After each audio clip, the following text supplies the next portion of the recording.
Sonoma Raceway is one of North America's most historic road racing venues, and it is carved into the side of a hill located right in the heart of California's fabled wine country.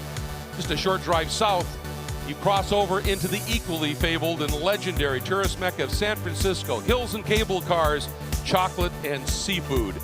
But today we are at Sonoma Raceway for SRO Motorsports America action in the GT World Challenge America, powered by AWS and sponsored by the folks at CrowdStrike.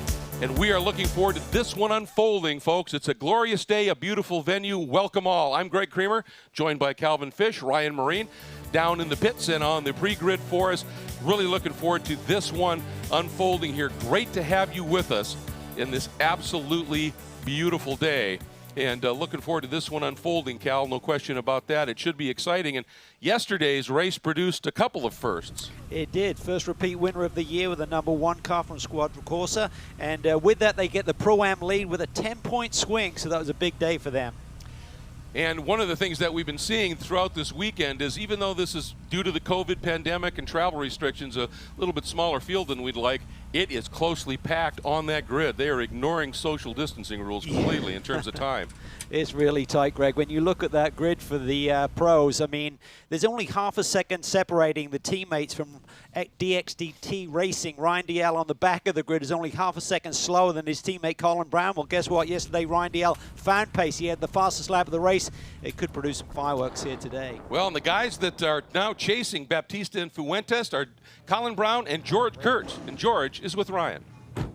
That's right, Greg, and when the pros are so tight, that means it comes down to the AMs in these Pro-Am lineups to make the difference. And a real difference maker the last time this championship was in action on the other side of the country at VIR, that was George Kurtz. You picked up your first overall GT3 win in the last round of the championship back at VIR. How much of a boost was that, and what is the significance of that accomplishment? Well, it was a huge boost for us. Colin and I have been working at this for a while, and last year was a building year. We finally got the car that we liked this year, and with the Evo kit, it's been fantastic. So just to see all the hard work come together and get that overall victory was a real accomplishment for us and the entire team. Enough about the past. Let's focus on what's about to take place. It seems like, based on the race yesterday, this Mercedes has good pace over the course of a stint. Tire degradation, always a big story here at Sonoma, but maybe you guys a bit better positioned than some of the other manufacturers.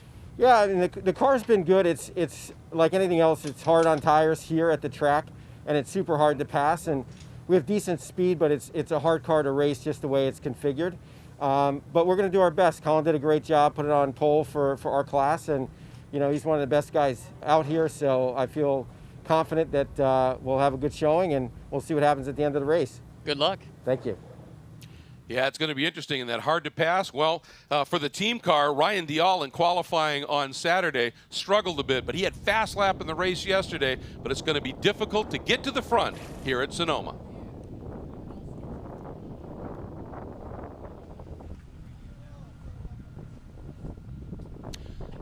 And along with that challenge that Ryan Dalziel and his co-driver David Askew are going to have is dealing with the team that ran at Circuit of the Americas, didn't make it to VIR, but have been very quick here.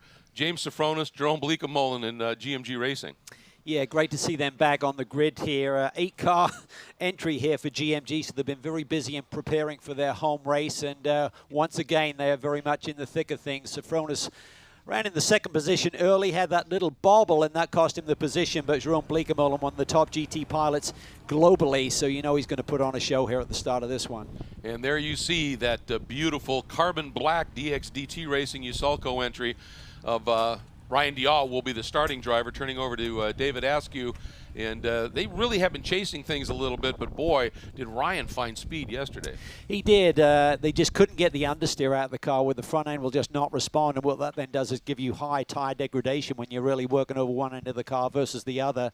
So, but yesterday they made a tweak before the race, and Ryan was absolutely flying and set that fastest lap of the race. So he's pretty boyish about being able to make some moves. But as George Kurtz alluded to, this racetrack and the configuration is not easy to make a pass on. So expect Ryan to be up on the wheel early. Those opening corners are typically the best opportunity, but with that comes a lot of risk. Here's a look at the global talent, as we call him, Jerome Bleekemolen. He is something special. You saw the graphic about the weather, 87 degrees, track temperature though a bit above that, and as we said, this is a track that is absolutely grueling in terms of tire wear, and management is massive. Here is the Racer's Edge Acura, the Acura Accelerated Services NSX GT3. They have shown some remarkable speed as well here. This car just seems to really work at this venue. It worked well here, and the driver pairing works well. They're the only silver combination of driver gradings in the championship, and both Trent Hinman and Shelby Blackstock really led the way. They haven't been beaten yet in their class. They've had several overall wins. They are on target for another one yesterday, but round afoul, there's been a change in the pit stop window. It's moved from what was 40 to 50 minutes to 45 to 55. The team weren't aware of that change. They brought Blackstock in early per the new regulation, and they then consequently had to do another penalty on pit lane, which cost them the overall win. But they'll rebound today. They look very strong once again. They do indeed, and there's the lone AM entry in the field. Fred Portad and Max Root, young star on the rise, will be starting in that number 20 Wright Motorsports Porsche. And there's the team that got their first overall win yesterday, the Hublot Ferrari from Squadra Corsa and TR3 of Martin Fuentes and Rodrigo Baptista. And pretty impressive what they were able to put together yesterday. Late caution after the pit stops and the caution, Baptista was gone. So they're going to be a force today. And as the field getting ready to head out for this 6th round of the championship, let's take a look at some highlights from round 5, which unfolded yesterday on another beautiful California day. And from the pole, it was Shelby Blackstock that rocketed off in that Acura. But James Afronis, who was pole and Pro-Am, up on the wheel pretty early as well. And Fred Portad doing just an exceptional job, sitting in 4th, leading an AM. He has a really clean start here, but everyone's starting to put the pressure on as this race started to intensify. See the CrowdStrike entry there. Nice move there on Gandor, down in the brake zone for turn 9. So George Kurtz taking that position. The battle resumed just a couple of laps later. Yeah, Gandor, some great track awareness there, recognizing what happened. Then Portad, as they got into some of the cars from the GT Sports Club, working their way through those cars and using it to a little bit of an advantage, getting away. But look at Gandor as he comes right back after Kurtz. Just couldn't do anything with it there, Cal. Wisely settled into that position. Yeah, Gandor was doing a really nice job here yesterday. And Sofronis running in the 2nd position, gets into turn 7, gets into the ABS, runs a little bit wide. Fuentes immediately takes advantage, and then on the pit stop action, his teammate, narrow escape right there. Yeah, very close call in the pits, but then that problem for the Acura Accelerated Services car that ended up having to do a drive-through. That promoted the number 1 Ferrari into the lead, and when Baptista got on board and went for the restart, away he went. Late caution to clean up some debris on the track. We might see that again today. Yeah, we saw Max Root there on that restart trying to get around Bleekemolen. But in the end, it was Fuentes and Baptista bringing that Ferrari home for the first overall win, as we've talked about, putting them now into the Pro-Am class lead. And there is the Acura from Racer's Edge, sure to be a factor for the overall run here today. And they have been wicked quick. Not going to want to miss this.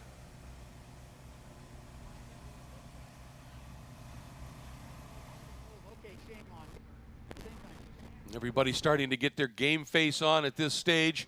And again, this is the 2nd of the doubleheader race. And in the Pro-Am combinations, that means that the pros are behind the wheel. And everybody that's sitting in these cars right now, they understand this is for real stuff. This is pro on pro at this stage. And this is when it gets special, because these guys are special. Yeah, they really are. We got young Colin Brown here starting the CrowdStrike entry, and he's really got comfortable. Just as we spoke to his teammate a little bit earlier, George Kurtz, with Ryan on the grid there, Colin is also more comfortable with this new Evo kit from Mercedes-AMG, and he's really been up on the wheel this year. They had that great overall win at VIR, so the momentum is high for that group. And we talk about the pros being special. We have seen this year that the AMs in this Pro-Am category, and in fact in the AM class itself, are absolutely remarkable and can put on a great show. I mean, the last half of that race of the 2nd event at VIR was about as good as it gets. Those AMs were on it. They really were. They're putting on a great battle themselves. Unfortunately, we don't see Martin Barkey and Kyle Marcelli, who were in the thick of the action at VIR here this weekend. So the 2nd Racer's Edge entry, due to the travel restrictions, both of those drivers are located up in Canada, north of our border, so it's really hard with the restrictions there and the quarantine policies in place for them to be here this weekend, but we look forward to seeing them back, hopefully, by Road America. And joining the GT World Challenge America field once again is, and it's only its second weekend of racing here in North America, the GT Sports Club category. There those cars go. A combination of beautiful GT2 machinery, and we have Jason Dascalos, a former World Challenge competitor in the GT ranks, coming back and running an older model GT3 car, and he put on a great show yesterday, as did the entirety of the field. Ryan Gates getting a third straight win in the GT2 overall category, with Jason Bell right there as well. There he is, and along with GMG putting in an 8-car event program here, which broke their previous record of 7 cars at one venue. Bell, again, 8 different races. Yeah, this is his 7th. He's got another one to go later in the day with the GT4 sprint competition, but he's done a wonderful job. Had some really strong results here, and his ability to jump between different machinery and adapt so quickly is very, very impressive. There's the Acura NSX, the official safety vehicle of the GT World Challenge America, powered by AWS, as this field working through, and there's multiple configurations, as you see, for this turn 7, and this one they're using sort of the flat bottom version, if you will, and they let them run well wide through that section of the track, so you can really build a big swing arc through there and carry some speed into turn 8 and the run through the legendary S's here at Sonoma Raceway. So people enjoying that quite a bit. As these cars are out on their first of 2 safety laps or pace laps, let's give you a look on board with a very, very special ride from one of the young guns in the championship aboard the Wright Motorsports Porsche. Here's Max Root. Hello, this is Maxwell Root, and this is your Porsche track preview at Sonoma Raceway. We're approaching turn 1 at about 140 miles an hour, focusing on maximizing our rotation up here, down to 2nd gear, really getting all the power down using the rest of the road. We're approaching turn 3. This is an uphill elevation change that was really important to maximize power and to use the maximum road. Down to 2nd gear for 4. All the road here as well. This is a flat out section setting up for the carousel, which is a very important part of the track for time. Rotating the car here, opening my hands as I'm running all the way to the exit road. This is a nice place to take a small drink and refocus for the stint ahead. Braking right around the 250 board, down to 2nd gear, trailing the brake and rotating the car, parking it, and setting up for the back S section. Up to 3rd, 4th gear here. We're going to take a small lift into 8A and really maximize our speed as we open our hands and go down the back straightaway. Braking, this is a small fast chicane, 1st gear, small lift, and back to full power, flat out around 10. Opening our hands up and setting up for a successful 11 to complete the lap, avoiding a small bump here on the brakes, down to 1st gear, waiting on the rotation, opening the hands, and maximizing the power all the way to the wall. Thank you, guys. That gives you an absolutely fabulous look at the elevation here, the changes. So many times you're climbing straight up, crest, and then you're falling off the face of the earth. But the one thing that I found fascinating on that was anytime we have an onboard lap, you always see the driver making corrections. But in this one, it was constant, and there's significant corrections because not a lot of grip. There isn't a lot of grip here. However, the surface is very abrasive, so tire management and tire degradation is going to be crucial to victory here today. There will be a mandatory pit stop between the 45 and 55-minute mark for these GT3 cars. There'll be a checkered flag for the sports club races at the 40-minute mark. So just after they finish their race, then you'll see plenty of action. And you will be taking 4 new fresh Pirelli P0s along with the driver change. Minimum pit stop time is 87 seconds here, so we'll have to see how close they cut it to that margin. And they got to throw in a little bit of fuel too to be able to make it 90 minutes, and that puts a premium on execution in those pit stops.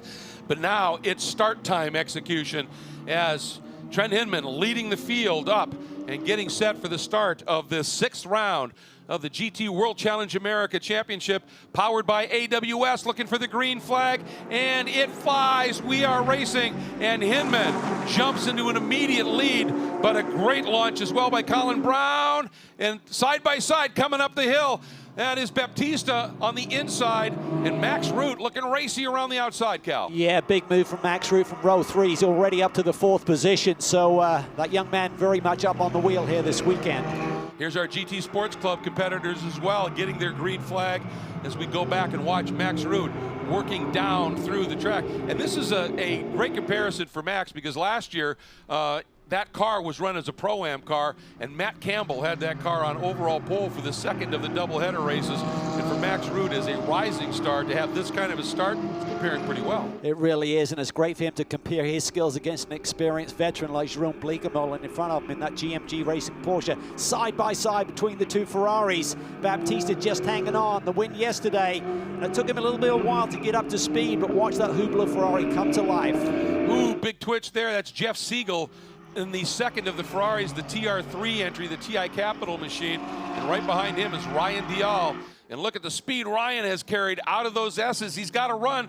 Can he do anything with it? Siegel thinks he was going to try, goes to protect. He does. It's very difficult to pass around here, but Ryan Dial is a fast race car. They really made some moves in terms of the setup on that DXET machine over the course of this weekend. He had the fastest race lap yesterday, but right now you can see there's a little bit of a gap, kind of two groups right now with the GT3 runners. As they work down through the hairpin for the first time, you just got a glimpse in the background of that white 311 RS Motorsports GT2 Porsche of Ryan Gates, who right now is leading overall and in the GT2 category of GT Sports Club. Nice opening lap for him as well, right there as he flashes into the frame, and watch for him to come up the hill. Now these cars, they don't have the downforce of the GT3 cars or the heavy-duty driver aids, but one thing they've got is power. They do, about 700 horsepower, so it's about 150 horsepower delta between this GT2 Porsche and the GT3 Porsche running in the race here today. Coming off a double victory, a sweep at VIR on the debut of the class, and he also had the GT2 overall win here yesterday. Yeah, absolutely fabulous run, 3 straight wins in the GT2 and overall category for Ryan Gates. And this is the type of racing he loves, because he comes from what's called time attack, where it's like qualifying basically. You go out, put in a lap, see if anybody can beat it, and go out and try and better your time.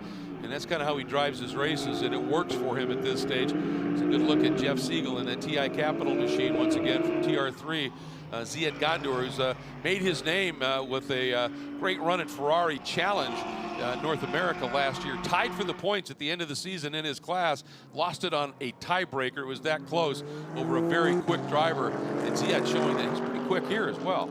Yeah, he had a really nice run here yesterday. It was kind of a race-long battle with George Kurtz in the CrowdStrike entry as you see Baptista trying to wrestle that Ferrari around. And by now he should start to get into the sweet spot of the temperatures and the pressures on those Pirelli P0s. So expect Baptista to start to come to life.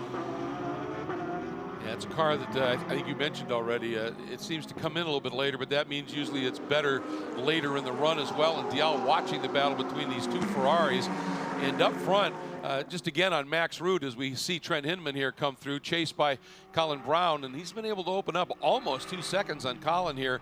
And Trent Hinman is just an exceptional talent, and boy, has he found a home in the Acura camp. He really has. I mean, he was associated with BMW earlier in his career, and back in 2015, they decided to let him go and put their faith in Jesse Krohn, who's certainly a brilliant young driver as well. But Trent was kind of floundering for a little bit, but he's found a great home with HPD, Honda Performance Development, and this Acura brand coming off a GT3 championship last year. And Colin Brown has made a lot of his big news, if you will, in his career, driving prototypes. And last year, and you heard George allude to it, they struggled a little bit with the older version of this car. Didn't really suit their driving styles. It was new to them. They were working with it. And they said a year's difference in just knowledge, and also this new Evo platform just suits them to a T, and both of them now are able to show what they're really capable of. But Hinman right now has just been able to gap them a bit. He really has, when you think about him being a silver-graded driver going up against these pros, but he's at their level, if not better, and he's demonstrating that here today. Meanwhile, this Ferrari battle is not really getting much separation there. Jeff Siegel keeping the pressure on Baptista, keeping him honest. And then behind him is Ryan Dial, as we said, fastest car on the field here yesterday. And there's not a lot of love lost, I don't think, between Ryan Dial and Jeff Siegel. They've had a few moments on the racetrack over the years. So we see a change for lead overall in the sports club race. Yeah, and that is overall, and this is Jason Dascalos, and he is a former World Challenge competitor, ran in the series in GT from 2007 to 2013, and then took a little bit of a break. He's done some occasional racing in a couple different series. but when he came back here in this class, first time he's made an appearance, he did not run at VIR. Didn't have a lot of rust to knock off, was really, really quick. And he had to start at the back of this field today and has worked his way up into the overall lead. There's Gates, who was leading in the GT2 category. And at this track in particular, even an older version of the GT3 car is going to be quicker than the GT2 car just because of the downforce that it generates. Doesn't have the power, but this isn't a huge horsepower track, so that GT3 car is fast. But Gates has just been magic in this GT2 machine and leads the GT2 overall category right now. Yeah, it's been a really good fit for that team and for Gates to move up to that GT2 form of competition. Still focused here on the battle for what is 5th overall and for 3rd in the Pro-Am division. So right now you've got a silver class pairing of Hinman up front. They'll share that car with Shelby Blackstock in the overall lead. Colin Brown looking for big points here in the Pro-Am division. They lost 10 to Baptista yesterday with Baptista's win, so they're looking to try and get those points back here today. And this is impressive here. You know, we've talked about, you know, what does a young driver do to really show, you know, somebody what their real potential is. Well, when you're in virtually identical equipment and you're hanging with Jerome Bleekemolen and even maybe taking a look here and there, it speaks volumes. It really does, and we talked about it for a coming out party for young Canadian driver Daniel Morad a few years ago when he went up against Jerome Bleekemolen in equal equipment, not Porsches but Mercedes at that time, and beat him at VIR, and that really let Daniel's career set sail a little bit. And same thing with Max Root. He's even younger than that and really starting to make some waves in the world of motorsport. Sure is, and just hanging right there with one of the best in the world, Bleekemolen, right now in this battle for 3rd in the overall. Of course, Max leading in the AM category, but the interesting thing up front is that margin from Colin Brown back to Bleekemolen now about 4.5 seconds. And this is a track, when you look at that margin, you look at the laps the cars are running, it doesn't necessarily mean that the cars are running at their full capability. And the reason for that is you have got to take care of these Pirelli P0s here. If you run maybe at your absolute maximum, you can be quicker than everybody in the field for a short period of time. Yeah, well, the minimum you've got to make those tires last here with the pit stop window was 45 minutes here today for the opening drivers, and you expect them to stay in a little bit longer. They should be stronger than their partners, so they may even run as long as 55 minutes. That's a long time, and you'd have to think for Jerome Bleekemolen, he's thinking about that in the back of his mind. Maybe the youngster behind him, Max Root, is maybe more focused on getting that position away from Jerome. Yeah, and behind the wheel that will be taking over for Jerome, the AM component of that team is James Afronis, who's got, I think, over 200 starts in World Challenge competition, so he's vastly experienced, has done it for a long time, and still has a fair amount of speed. And so sometimes you just have to play that long game, don't you, when you've got a track that's this abrasive on tires. You do, and I'm a little bit surprised that Baptista isn't showing a bit more form at this stage of the race. I thought it might take a couple of laps to get the temperatures up for that Ferrari and start to show its true potential. But right now, Jeff Siegler is definitely making him look honest. And I tell you what, it seems like that number 24 machine may have a little bit more pace.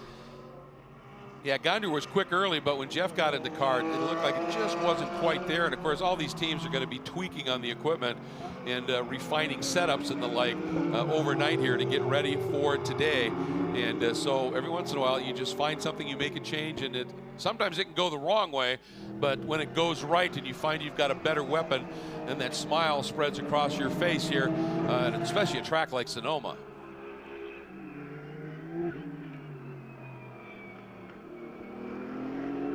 The way we're seeing the pace that Siegel is able to maintain here, maybe that's exactly what happened. Maybe they just massaged it, what they call rub on the car a little bit, and come up with a little bit more magic. Yeah, he looks to be really good, and he's hustling. You can see him really driving the car hard. Baptista looks a little bit smoother maybe, but seems like he's maybe stymieing Siegel's potential to maybe go and chase after those two Porsches. Looks like Dial is just playing the long game here, just trying to wait and see if those Ferraris will burn their tires off a little bit. There's not much you can do around this race circuit unless you have a distinct straight line speed advantage with the abilities and skills and the experience of the drivers you're in amongst at the start of this race. Tough to make moves.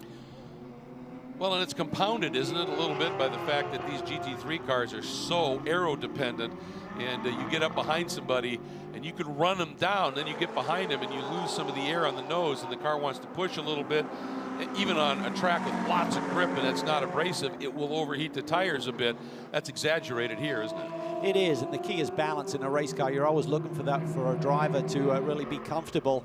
But if you got one end not really gripping the way you want it to in terms of understeer and the front tire's not working, or conversely the rear is going to start to slide around and lose traction, that is a problem around this race circuit because it will wear them out. And then it's a big problem just to hang on to the end of the stint.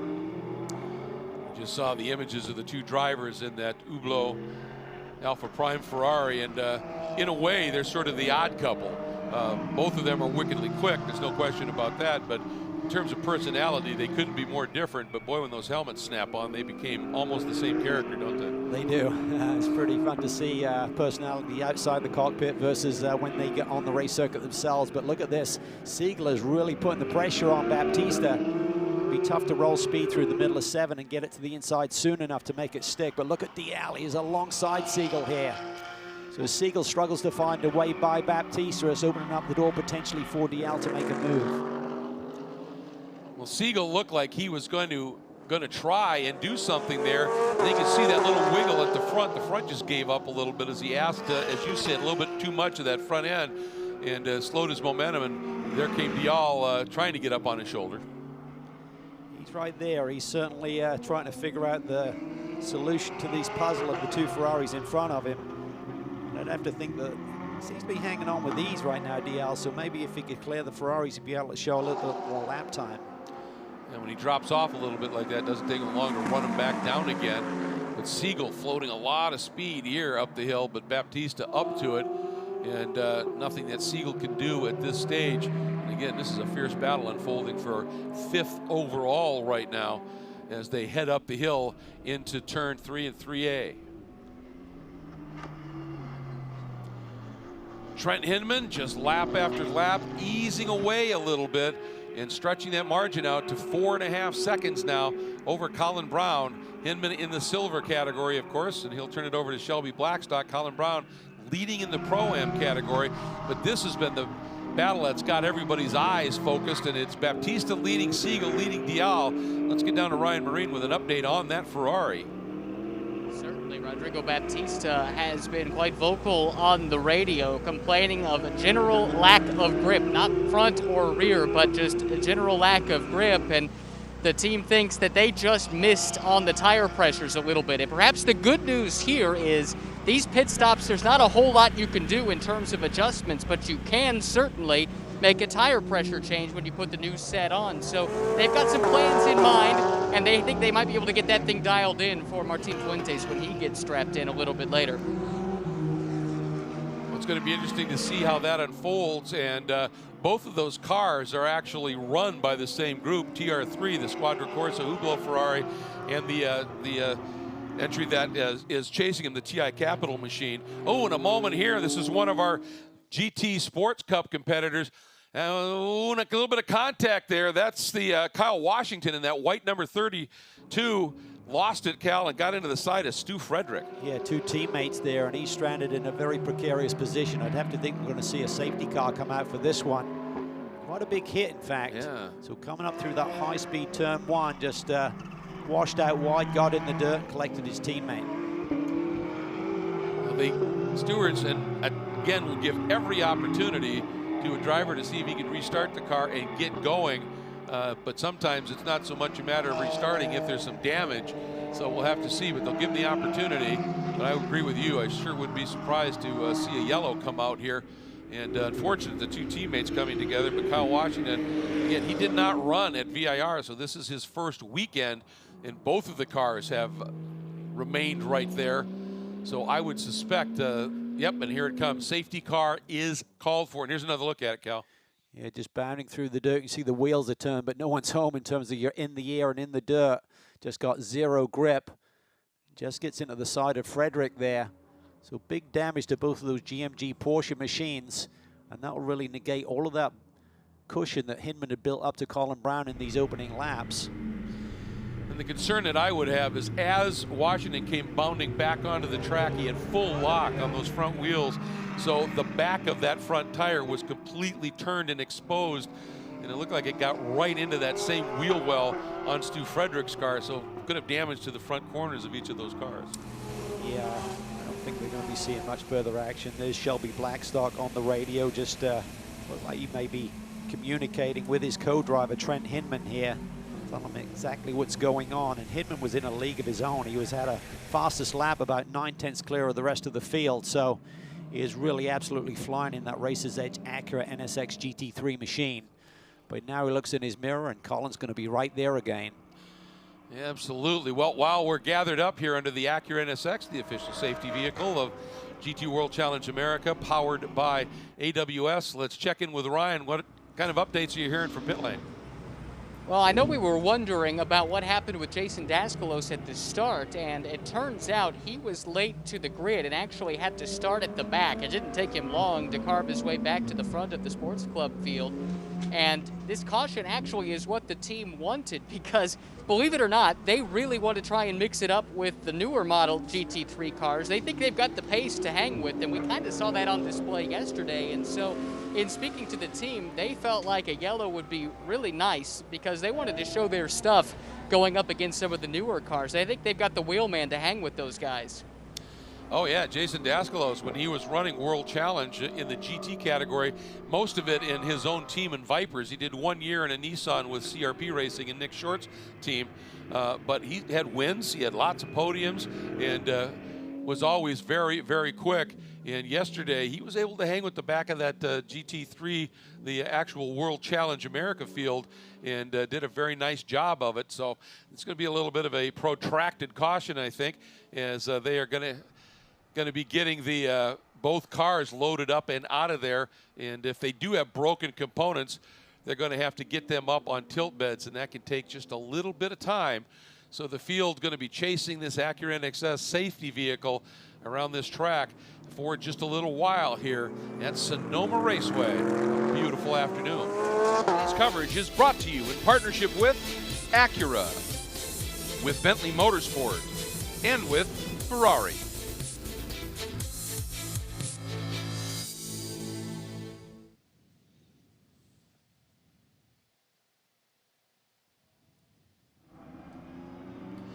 Cal, I was going to ask you, there's a little bit different dynamic when you've got something like we had in yesterday's race where it was just clean up some debris in a corner, they stop, sweep, boom, you're maybe cautioned for a couple of laps.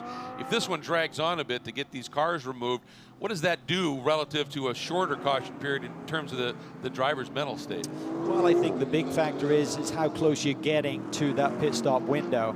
And, you know, you see the time on the board, an hour and 11. So really changes the whole ball game in terms of managing those tires. I mean, Hinman was building a comfortable gap there to try and bring that gap to pit lane when the pit stop window opened. Now he's got to really determine how much did I take out of those tires? How much can I push now to maintain this overall lead in this motor race? So a lot of calculations have to be made here. The interesting thing, too, is since they do the tire change, you have a long caution like this, that preservation issue might become pretty seriously mitigated, and you can go a little bit sooner than you might think. And they always look to that. There's a certain point, right, in their strategies before those pit windows where they go, okay, burn them down, man, open up a gap, do whatever you can do. That might get amplified a little bit here. Yeah, it certainly could. Depends how much rubber Trent Hinman has left to use in terms of the sweet spot.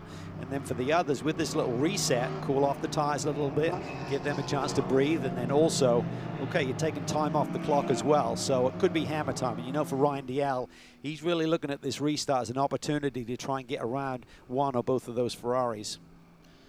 And you can see the GT Sports Club cars there at the back of the field. Here comes Jason Bell, who is currently running third overall, but second in the overall GT2 category. And he's had a really good start to the season, just a number of second place finishes. He just hasn't quite been able to match the pace of Ryan Gates, the Minnesotan, who has proven to be so very, very quick here. And unfortunately, Stu Frederick, who runs in the iron category, which is for drivers 60 and older, and Kyle Washington, who runs in titanium for drivers 50 and older, unfortunately, both of them look to be done for the day, obviously. And I really think it's got to be suspension damage of some sort here. And just watching as Washington came back on track with that complete opposite lock in the wheels, I think it just popped them both. And you can see that right front corner, I think, on Stu's car there doesn't look like it's angled the way it should be coming up onto a flatbed. No, and this GT2 category is dominated by Porsches right now. But James Afronis and the GMG group took delivery of an Audi GT2, which supposedly has a bit more handling ability when they looked at the balance of performance. Not quite as much power, so we're certainly looking forward to seeing the Audi GT2 in the field in the races to come featuring further into this season.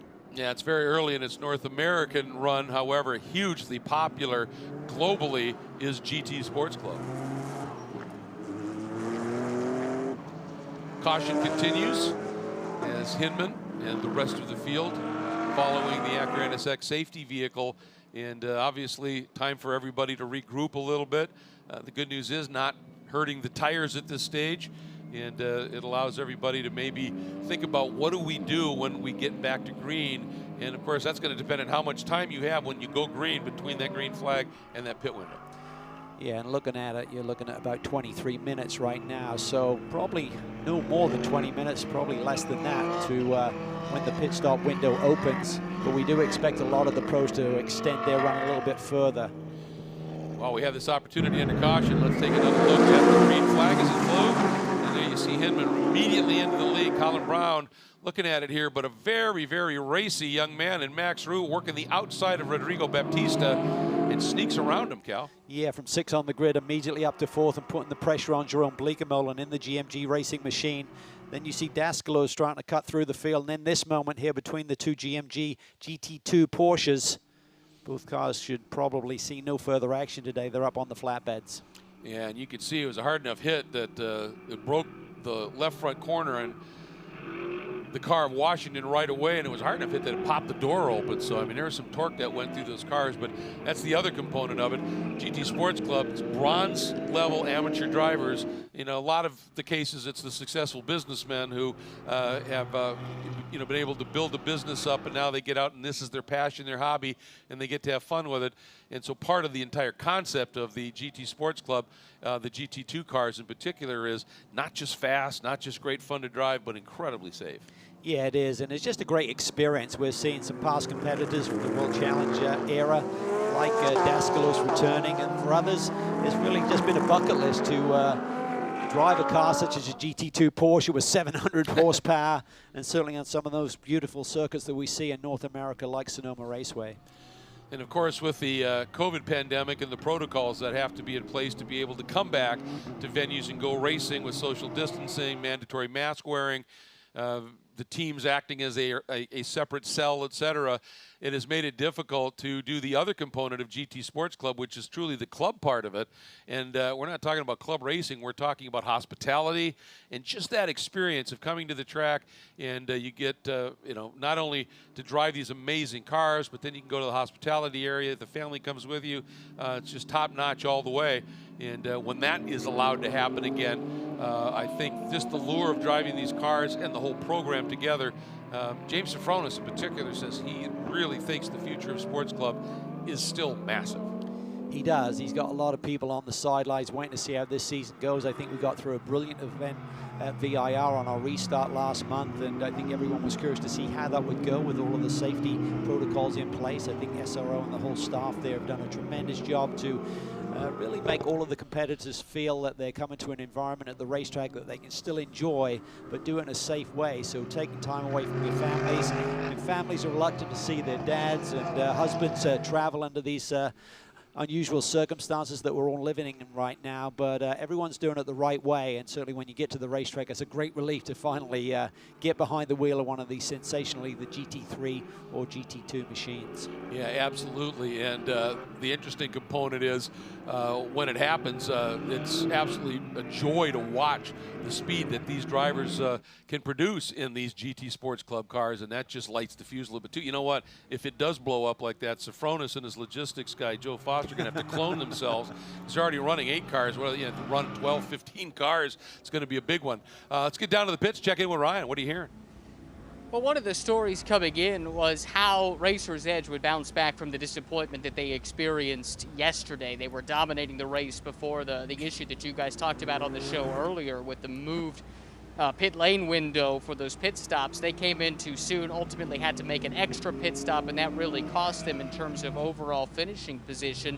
And they spent some time trying to figure out how that happened, how that slipped through, and they came to the bottom of that. They've got a plan in place moving forward, and really, they were just anxious to turn the page. They were so happy to have a second race this weekend to be able to put that behind them. And they took a great deal of solace in the fact that that car was incredibly fast yesterday, and outside of that big mistake, they had no other miscues. The pit stop was really quick, right on the window that they're looking for there. The car performed well. In fact, the car performed so well, they made 0 changes to the setup. That never happens. They were that happy with that race car. They rolled it back out just the way it was yesterday, and they're off to a pretty good start here, ready to turn the page from the disappointment of race 1 on Saturday. Yeah, when the drivers get out and say, don't touch it, that's a pretty good sign. You know, just wanted to quickly mention that, obviously, with all these protocols in place, and SRO globally came out with these protocols, they're followed as closely as they can here in North America, working with the tracks, the teams, the promoters, everybody making it happen. But a big reason that we're able to do this is a new application called Event Check. And what it is you get a special kind of an ID that you carry with you that is connected via Bluetooth to your iPhone and an app, and it gives you the ability to know when you're getting too close to someone. It's just great. And what happens is everything runs through, and here's the great connection. This is powered by AWS. Well, so is Event Check. And everything runs through AWS and the cloud. And it's a remarkable new a program, great for this COVID pandemic to ensure that social distancing and making sure that you run your health checks and all that, but it's got massive applications in just general convention business and the like. It's really remarkable, and it's played a big role in allowing these teams and us and everybody to be able to get back to the racetrack and enjoy what we love so much. Yeah, it's great technology. It's very simple to use. You just sign in each morning on your way to the track or before you even leave the hotel, and you get the all clear. You fill out a medical questionnaire. And it just makes you everyone feel that they're in a good, safe environment, as I mentioned before. So just great stuff that we're finally seeing. I think despite the world that we're living in and the hardships that a lot of people are having to go through, I think there's going to be a lot of efficiencies come out of what we're dealing with right now as we go back to racing more full bore. I think so. And that Acura NSX has ducked into pit lane. So Trent Hinman now is bringing that machine around, and by my reckoning, about 17.5 minutes before that pit window opens. So we'll see just who decides we're done saving, we're going to go after it. And Trent going to bring him up to the line. He rolls into the throttle right as he starts to turn in for turn 12 and gets a nice little gap before he even gets to the green, Cal. Yeah, meanwhile, Bleekemolen's putting the pressure on Colin Brown, but look at young Max Roux, the 4th car there, the bright blue of the Porsches, looking for a way through. Baptista's right on his tail, fighting the wheel. Look at the wheel up on the hands there of Max Roux, just really forcing to get the tire pressures up and the tire temperature there to get that front end to respond for him. That's a good point. You lose a little heat, you lose pressure, it affects the handling, and also if you've got to make sure the tires are scrubbed. Well, it looked like Dial almost got into the back of Siegel there. Yeah, I think there's potential pace in that Mercedes, but Ryan's not been able to use it just yet because of his track position. It's hard to rebound from a poor qualifying run, even if you've got a fast race car. And then as Ryan told us right there, that white and black Audi coming in, that's Jason Dascalos doing everything he can to stay with Ryan Dial. And again, Siegel, boy, he is quick out of that carousel, and he might be able to do something. It's just that every time he thinks about running wide, there's Dial trying to get up the inside. He can't do the perfect setup because he has to look in the rearview mirrors as well and see what Dial is up to back there. Once again, those 2 Porsches just able to ease away from the 2 Ferraris. And that Mercedes, Colin Brown, doing everything he can to stay with Hinman. You've got a big picture thing. Brown's worried more about the Pro-Am class than he is in overall. But Mercedes would sure like to have overall wins. Yeah, they really would. And for Colin Brown, came into this weekend tied in the championship with Baptista and Fuentes, along with his teammate, of course, George Kirst. And they lost 10 points yesterday. But the way they sit right now, it'd be another tie at the end of the day. So he'll be pretty content with the class lead, I would think, with Baptista back there in 5th overall and 3rd in the Pro-Am division. There's a look at Jason Dascalos. He's hanging right with the back of that field. He did that for a while yesterday. A little wide there. That's in the danger zone right there, out in the dust and in the grey, coming up through turn one. Did a nice job of recognizing that, not trying to drive through it. So it was just great experience there by recognizing he got a little bit wide. Let's not forget, when he was right on the tail of the GT3 runners yesterday, that was with the AM runners who started yesterday's race. He's hanging a little bit tougher today because these are the pros in the car right now in front of him. Yeah, absolutely. That's a great point. And doing a nice job. And I'm sure inside the car, Jason said, all right, I know the limit there in one. Back that one notch off, and we're good. As we watch the field stream through here again. And this is Jerome Bleekemolen. I've called him all universe over the years in terms of what he's capable of behind the wheel of a car. And again, it just speaks volumes to what Max Root is capable of as well, because Bleekemolen cannot shake that young man. Really can't. We talk about Bleekemolen's experience. Well, James Afronis, been running in World Challenge for 25 years, over 200 starts, so he'll have plenty of experience to draw from when he gets behind the wheel of the GMG Porsche. He has driven everything in World Challenge. Started, as you said, over 25 years ago. He and his brother with open trailers called Greek Brothers Racing, and has just become a real poster boy for World Challenge racing action over the years. And most of his time, though, has been spent in Porsche. So when he crawls behind the wheel of one of these things, it's like a glove. It does. He's got a lot of experience in the camp as well. He's got Brad Kettler, renowned crew chief, has 6 Le Mans victories overall to his name, mainly with the Audi brand over the years, but a lot of experience to draw from in that GMG camp. Hinman continuing to ease away from Colin Brown here, and Colin doing everything he can. I mean, he's doing what he wants to do relative to the Pro-Am class competitors he's worried about. And he's loving the fact that if he can stay where he is and Bleekemolen takes points away from Baptista and Fuentes, that plays right into their hands. But an awful lot of racing yet to go before we know if that plans out and works as hoped here. But right now, Colin Brown just hustling that beautiful CrowdStrike AWS Mercedes around Sonoma Raceway. Today's coverage is brought to you in partnership with Lamborghini, with Mercedes-AMG, and with Porsche.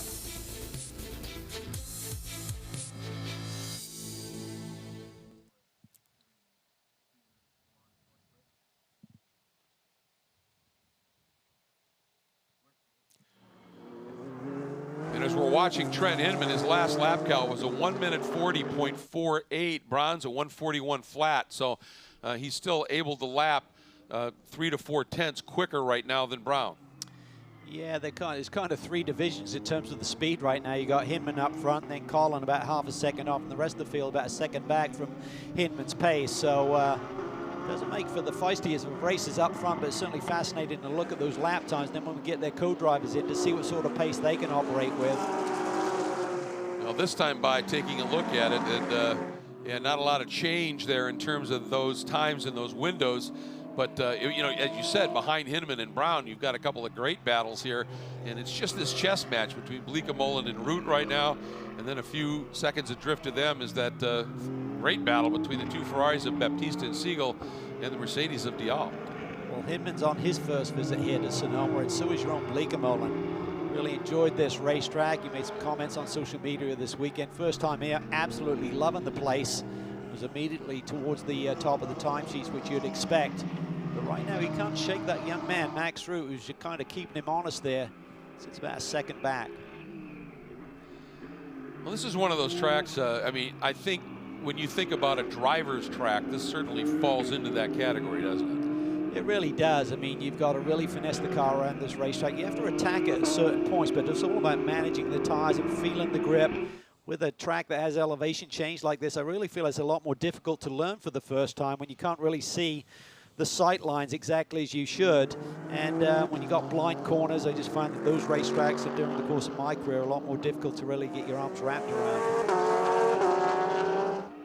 That speaks volumes about what Bleekemolen's all about, to be able to come in and adapt that great, but pros at that level, that's kind of what they're renowned for. And I know I've said it a few times over the weekend, but a number of years ago I asked Hans Stuck what his favorite track was in North America, and I'm expecting Road America maybe, or Mos, you know, one of those, the Glen, something like that. And he went, oh, it's not even close. And I said, oh yeah, where? He goes, Sears Point. And keep in mind, he was driving 962 Porsches through the S's, and they didn't have that turn 99A chicane. And he went, oh, it was magnificent. Yeah, no, that would be quite the beast to try and manhandle around this race circuit. Looking at the clock there, you got about 5 minutes until we'll see the checkered flag for the sports club races here this afternoon. Here's that rise up into 3-3A, and that is really, this corner almost defines, I think, the blind approach, full commitment type of corner. And if you're a little too overcautious through there, you're slow into the carousel. But if you're a little bit too optimistic, not a lot of room between that exit curb and the barriers on the left side of that track. Now the margin now, Hinman to Brown, last time by, up to 2.5 seconds. And then here's the margin back to this battle of Bleekemolen Route. Although interestingly, Baptiste, Siegel, and Dial are staying closer to those two Porsches than they did before that caution came out. Yeah, well, basically, right now you got about 10 seconds covering the top 7 cars in this field, which means those pit stops are going to be critical in terms of the margins that the teams elect to try and utilize there in terms of how close they want to cut it to that 87-second minimum pit stop delta. Max route there. Staying right, the tabs are right on Bleekemolen right now. Can't seem to close in on him, but again, as you mentioned, Greg, you do get that aero effect when you start to get really close to these GT3 machines. They're really reliant on that front splitter and the front dive planes to get the grip. And oftentimes on a track like this, what you're hoping is just to have that guy in front of you as he's protecting, to have him just be a little aggressive in his defense, tightening up angles in the corners, shallowing his entries, and just working those tires a little harder. So eventually the car slips, and then you get that opportunity. You know, sometimes you may have a faster car, but it's not going to be just a drive-by thing. You're going to have to force somebody into a little error. As you mentioned, great rhythm here. You come up over the crest of the hill through turn 3, a little burst of the acceleration, then you're immediately on the brakes, then roll off the brakes, try and roll some good minimum apex speed through turn 4. Then into this roller coaster ride, the carousel, kind of a double apex corner. You kind of attack it initially, let everything settle down again, and then just trying to wind into the power really early there. Good exit speed on the burst down to turn 7. And this is another double apex corner. Second gear here, down to first to get the launch. That little breathe that we had with the caution period has certainly made these time management skills not so necessary here today. The GMG group looks on. A lot of these corners here, as you turn into them, you talked about the carousel, it certainly applies into turn 4 where you start to fall down that hill. As you start that, it's off camber, and if you push it too hard, you just are going to push wide, and you really have to just dance a little bit here, don't you? Really be on a tightrope. Yeah, you do, and you can see it's a little bit bumpy there under the brake. You see the rear wing there shaking on the number 20 Wright Motorsports Porsche with Max Root behind the wheel. It's got quite rough. Talking to the drivers since last year, there's a bit more aggregate showing, and the track surface certainly shown its age, but it's an old school racetrack. If you make a mistake here, it will have dire consequences. Get off on the dirt here. There's some high speed sections, so really keeps you up on your toes. We've been talking about the experience of James Afronis and, of course, that GMG racing program, long involved in World Challenge, Ryan. They are, and James has his fingers in a lot of different elements of this team. Of course, he's the co-driver for Jerome Bleekemolen, but he's also the team owner, and if you recall, the 2 cars involved in our full course yellow, those were both GMG racing cars. So James just arrived back here in the pit lane after spending some time back in the paddock, working with his clients, making sure everything was okay, and apparently one of them had to remind him, hey, aren't you driving? Don't you need to be back out there? Your pit stop should be coming up soon. So sure enough, he ended up here on his scooter. He's going to be hopping in the car here pretty soon, but clearly he's got a lot on his mind, running 8 cars here this weekend under the GMG tent, plus driving duties. That's a lot to keep track of. Yeah, talk about walking the tightrope. You know, commitment to customers versus commitment to excellence on the track.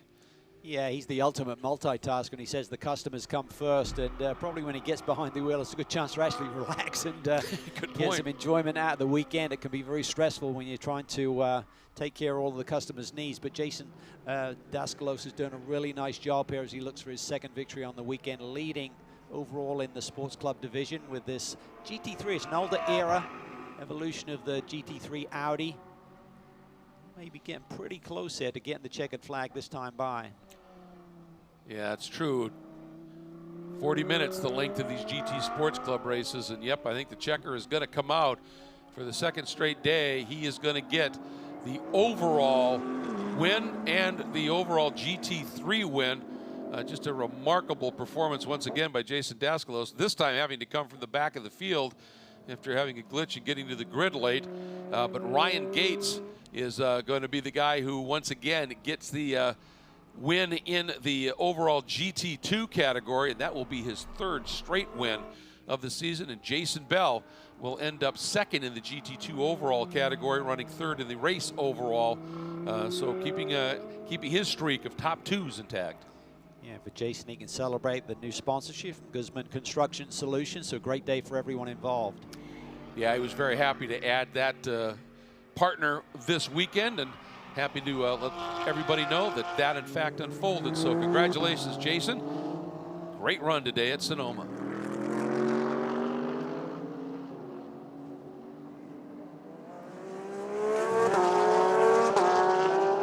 So about 4 minutes away now, Cal, from the pit window opening for the GT World Challenge America, powered by AWS competitors. And everybody's looking pretty racy right now. 4 minutes, go ahead, run these tires down. And for guys that think, well, I've saved a little bit more, I can go after it here.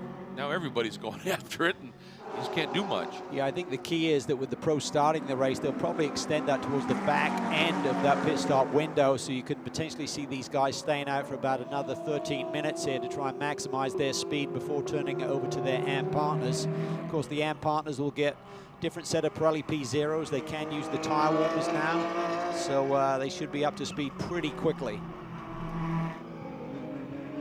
It's an interesting dynamic, isn't it? You know, if we pit now, we get a fresher set of tires, but our driver may not be quite as quick as the drivers that are on track right now. Will that effectiveness of the new tire match or better the perhaps slight loss of performance of the driver? Is it worth it? And they've got software, they've got programs that tell them, you know, give them the predictive, as they say, about, okay, where might we end up? How is this going to work? And that's when you get these strategists start to earn their money. Yeah, and that really comes down to the delta between your pro and your AM in terms of their driving ability. Looking at the lap times right now, it seems like the leaders have dropped off from their fastest race laps by about 2 seconds. So if you've got a co-driver who's less than that off the pace, you may want to get him a little bit earlier. Boy, Siegel he's just been in this sandwich for 50+ minutes right now, Cal. So much experience. Yeah, got to run that time. He did, but just so much experience there with Jeff Siegel. Just doesn't seem to put a foot wrong. Hasn't opened up the door despite the pressure from Ryan Dial. Big news this week is that it's announced that Jeff will be returning to Le Mans to run the GTE Pro division there this year. Neil and Tony Villander. Yeah, big development for him. And right there, it looked like he got out of 11, didn't get the run he wanted. And here comes Dial taking a bit of a run. Not quite close enough. Trent Hinman building his margin up to over 5 seconds. Then it's Colin Brown, then Jerome Bleekemolen continuing to have a mirror full of young Max Root. As we watch Trent Hinman here, as he just continues to just click off the laps. Here's that battle for third overall. Bleekemolen sits third in Pro-Am. Root leading in the AM category. And Max hasn't really been close enough at any point to attack on Jerome. However, Jerome has not been able to shake this young guy. He still made a big statement here today. Oh boy, he hung with Bleekemolen yesterday, and today he's done it for the complete stint. So this is really a great learning curve for the young American driver, Max Root. And you know that Jerome Bleekemolen, as he travels the world and talks to GT teams, he'll say, look out for that young American kid, Max Root. He's really got some ability. This battle continues to be fierce, and it had been covered by the proverbial blanket here. But the last time Siegel getting out of turn 11 just didn't get the exit And Dial was as close as we've seen him. He actually showed the nose a little bit, threw one up into two, couldn't get it done. But now Jeff looks like he's been able to close back up again on Baptista. Yeah, I think Jeff really pushed it up through turn one, got a little bit wide in the gray, and Ryan immediately noticed that, tried to set him up, got up over the curb in turn two, but couldn't quite get the power down early enough to get alongside him on the run to turn three. So he's searching, he's digging, he's just probing.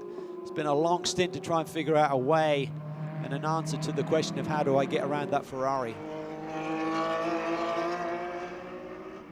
Through three. There's that wonderful turn, absolutely blind, and you've got to commit to it. The window is open. We're not sure we're going to see that much action early. So you want to extend the run for the pros, even though their tires are well worn and not showing the same performance that they did earlier in the run. Baptista's hung on here nicely. He hasn't been happy with the balance, as Ryan reported earlier in the event. Just said a general lack of grip, so maybe they missed on their tire pressures.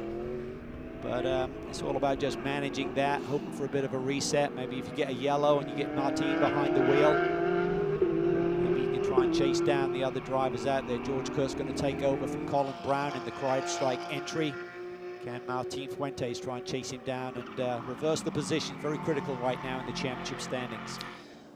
Well, when we were having that discussion about does somebody pit early and get their AM driver in, and you talked about the 2-second differential, and if the AM driver is within that on fresh tires, I was really thinking about this Hublot car, because Fuentes, when he's on, he is really, really fast, and he seems to be on this weekend. I thought if anybody might do it, it might be them. Tough to do that, though, and you see Baptista starting to ease away from Siegel now. Yeah, it seems like in terms of the two Ferraris that Baptista's a little bit stronger later in the run, so they'll be liking seeing that.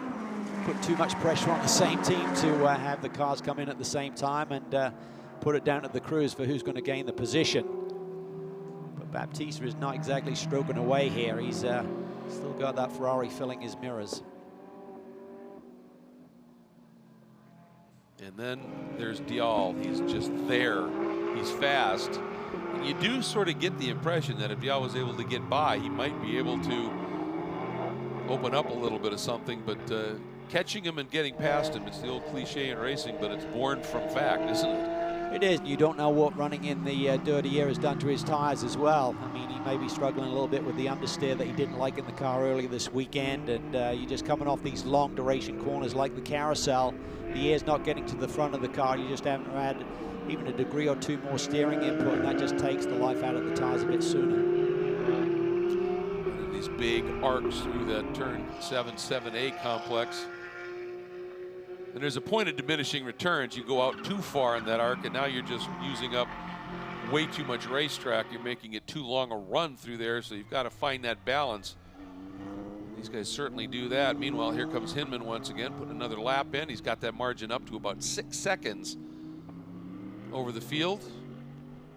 They could probably do about another 3 laps if they choose to do so without running too tight to the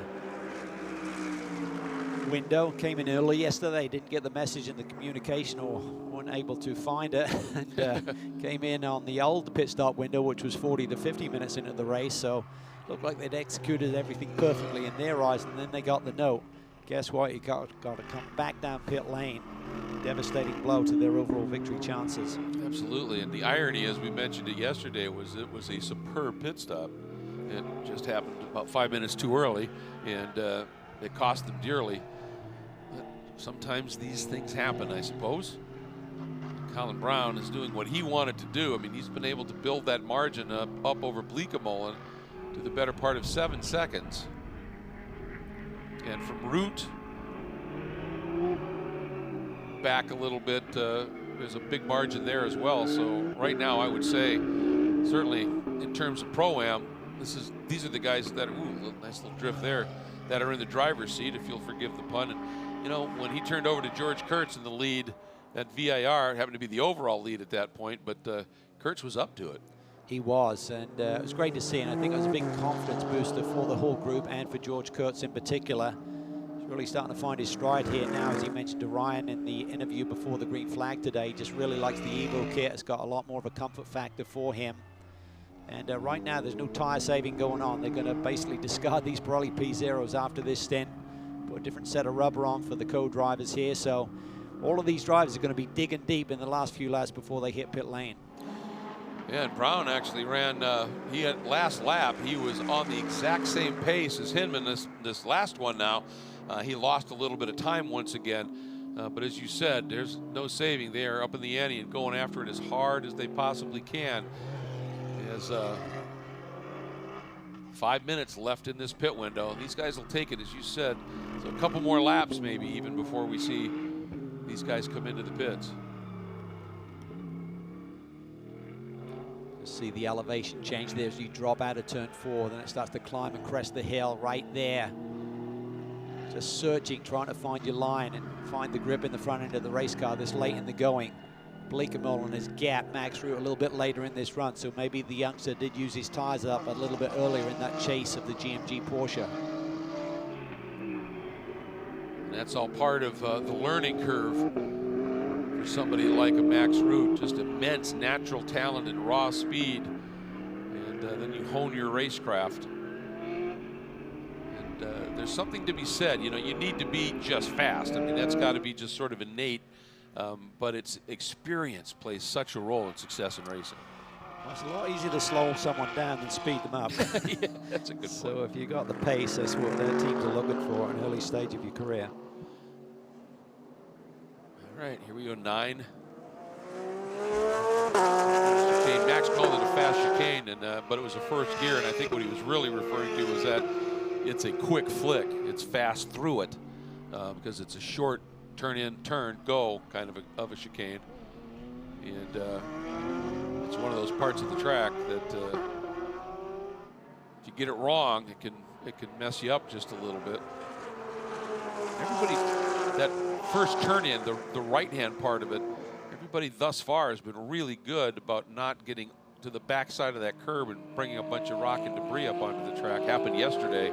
Haven't seen it today yet. No, and I think you're going to see a lot of pit stop action coming up here. I think it's going to be pretty close to the margin to try and squeak another one out. Maybe the leader could, but certainly not those two Porsches.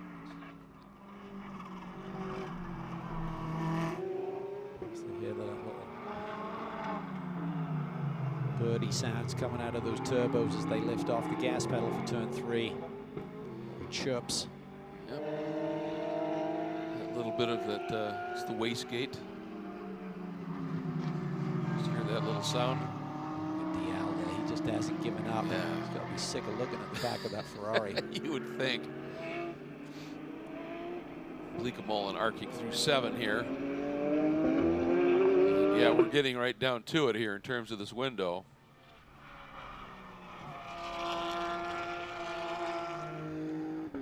Yeah, not long left here. Yeah. Here we go, Hinman in. I think you'd be really pushing it to try and squeak another one out. Meanwhile, Colin Brown's dad, who's on the pit box, and the strategist determines that they can get one more. Maybe that'll be pivotal. Hot tire run versus someone coming out on admittedly tires coming out of a warming blanket or an oven. Yep. Colin Brown elects to do one more lap.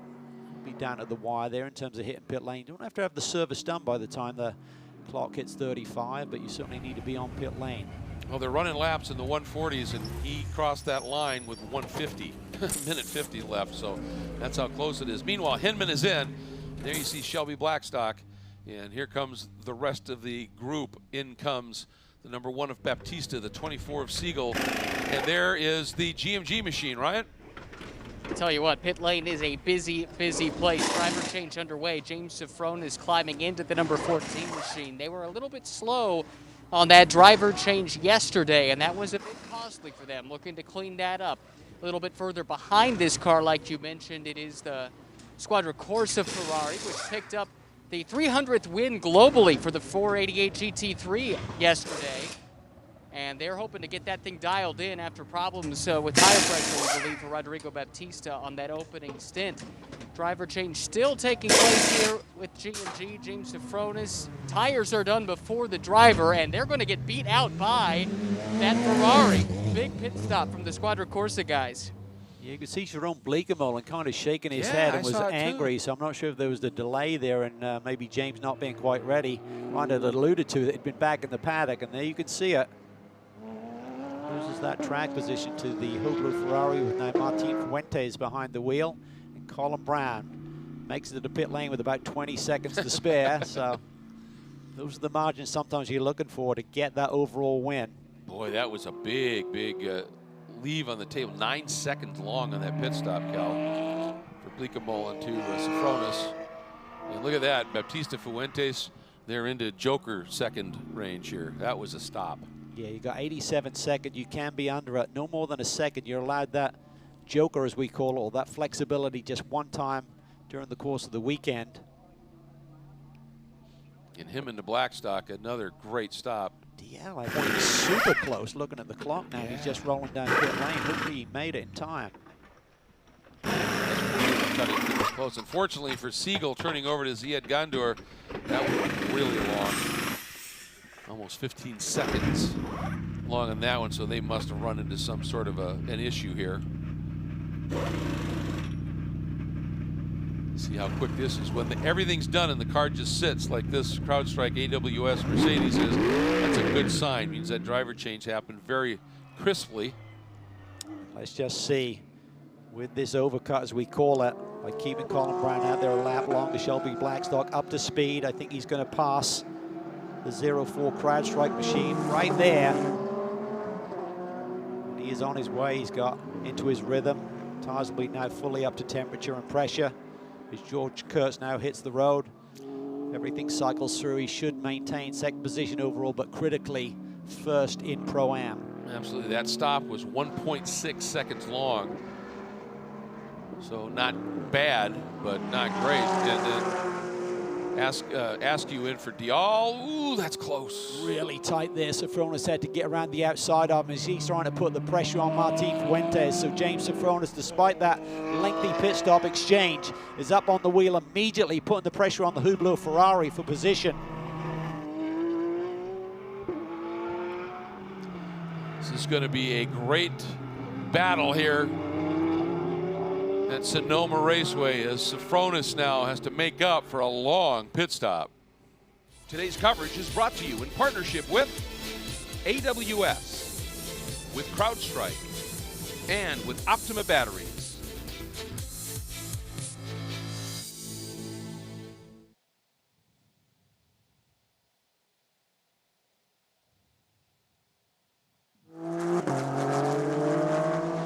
There is Shelby Blackstock in the Acura Accelerated Services Racer's Edge machine. Here is it's George Kurtz. And again, important to point out, the overall battle is one thing, but this is a silver category car, and you talked about it, Cal. When you're running in Pro-Am, you've got to focus on Pro-Am. Overall, all right, it's nice if you can do it, but that's not your main objective here.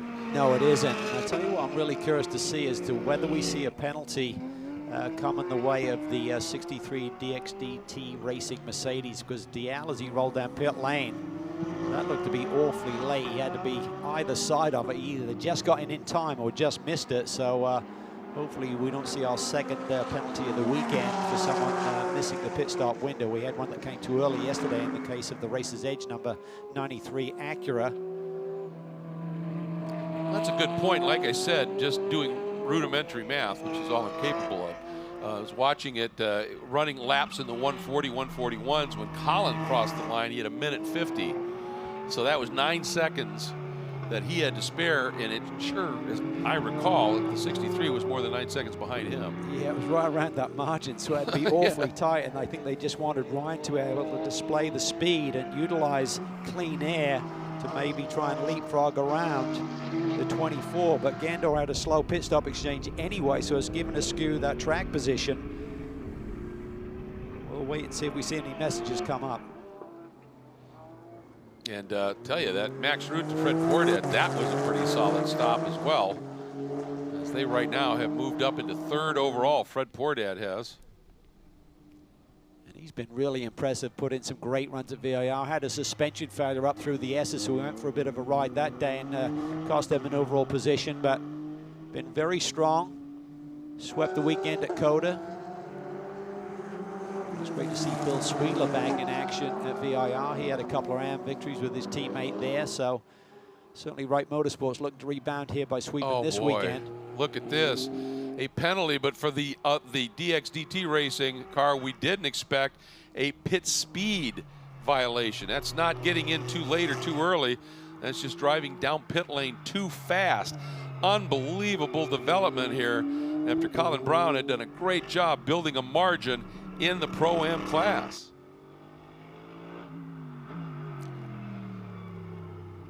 Big developments here as this car, we were talking about maybe the team car expecting a possible penalty, and this one gets one for a pit lane speed violation, Cal.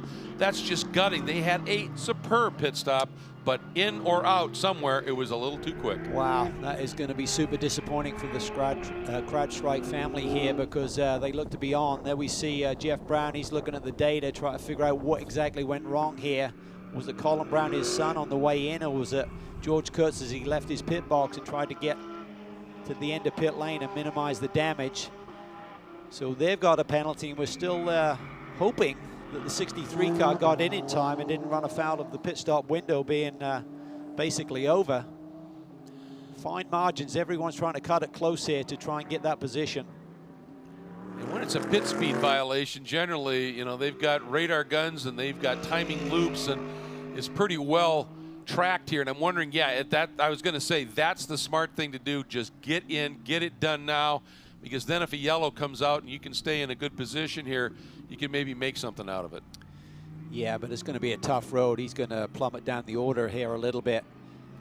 I mean, just driving through pit lane will cost you about 35 seconds to the field here, running around at full green. There you see the Hublot Ferrari. There goes James Afronis. So just plummeting down the order. It's a long pit lane here when you're running at 50 kph. It's like you're standing still watching the competition breeze by you. Yeah, it's absolutely gutting. As he's well aware those cars are going by. But while we're watching this, we had that first part of the 40 minutes of this was a beautiful race for GT Sports Club in their second weekend of racing. And for the second day in a row, we want to get down to Ryan with our winner. And for the second day in a row, it's Jason Dascalos picking up the win overall in GT Sports Club, and doing it in one of the older generation Audi GT3 machines. That car is packed with a ton of downforce. How much fun is this racetrack at a car like that? The Guzman Solutions R8 Ultra ran great today. It's a lot of downforce. It suits this track really well. You know, the car's new to us, so we've done a little bit of testing and still trying to get it right. Sheldon Miller and Mark Barton, they did a great job setting up the car. It's great to have you back at the championship. Congratulations on a great weekend, and we hope to see you in future races as well. Great, thank you. Glad to be here. Yeah, not a lot of rust, as I said, had to fall off there, man. He was fast from the off. Really impressive, and I like that he set his sights forward. He wasn't worried about his competition. He's like, let me go and play with these GT3 runs. Exactly, go after it here. And speaking of going after it, this is going to be a good little battle soon. Fred Pordad in that white and blue Porsche from Wright Motorsports right there, the equitable entry. And then Martin Fuentes behind the wheel of that Hublot Alpha Prime Ferrari. And right behind him, James Afronis in the GMG Thermal Club 511 Tactical Porsche. And they are just easing forward and closing a little bit each lap on Pordad, who continues to impress. I mean, he doesn't have anywhere near the racing experience, certainly in this type of equipment, as these guys do, and yet he has shown some great pace. He really has. He's been very impressive, and I think the key factor here is that the battle for the Pro-Am win is between Fuentes and Sofronis. So Fuentes is going to get pretty racy here to try and clear this Porsche in front of him. Otherwise, the Porsche behind him will put the pressure on for the class lead. And here we go, Fuentes throwing it down into the carousel, chasing Pordad, as you said, trying to make something happen.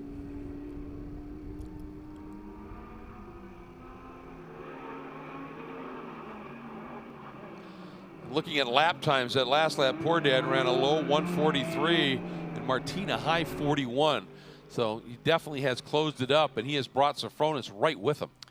Yeah, Sofronis can see here that he's got potential win on his home turf, so he's going to be pushing hard on Martin Fuentes, coming off his first overall win here yesterday with his teammate Rodrigo Baptista, and with the win, got them the lead in the Pro-Am Championship. So he can't afford let this GMG Porsche bar. He's got to try and hang on to that. The good news for them is that George Kurtz and Colin Brown collectively, with that penalty, really cost them a bundle of points today. Yeah, that's absolutely huge right now. You take a look at where they've ended up. They're 7th overall right now, at the very tail end of the Pro-Am field. Well, I'll tell you, Portad responded and opened that margin up again just a little bit. He's not intimidated. I love the way he just gets on with the program. It's not like he's looking in his rearview mirrors and making mistakes and missing his marks. He just gets on with it. Here we go, up and over that rise in 3A.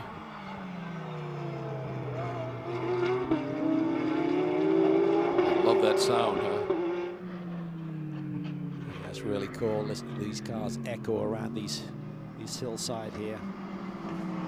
Yeah, it's just, this track is literally carved into a small mountain almost. It's a, when you're coming from the Pacific side and driving toward the track, you just see this huge, you can't call it a hill. I mean, it's big. Ooh, little bobble there from Portad. Martin thought maybe, and again thinks maybe, and Portad just covers it. Look at Afronis, he's right there. So Portad had a little mistake there on the entry to 7. Martin wasn't quite close enough to take advantage of it, but what it's done is really closed up the GMG Porsche on at the tail end of the Hublot Ferrari. Portad settles himself just a little bit, gets right back into his rhythm. That's another sign of somebody who's really doing very well, is you're going to make the odd mistake. It's how do you recover from it? And he didn't overshoot the next 2 corners or whatever. He just got back into his rhythm. Yeah, he seems to be mentally tough. I mean, he's done a great job in terms of his lap times and keeping it pretty close to the pace that Max Root was able to achieve in the same car. I think equally impressive is how he seems to be mentally strong and not cracking under the pressure.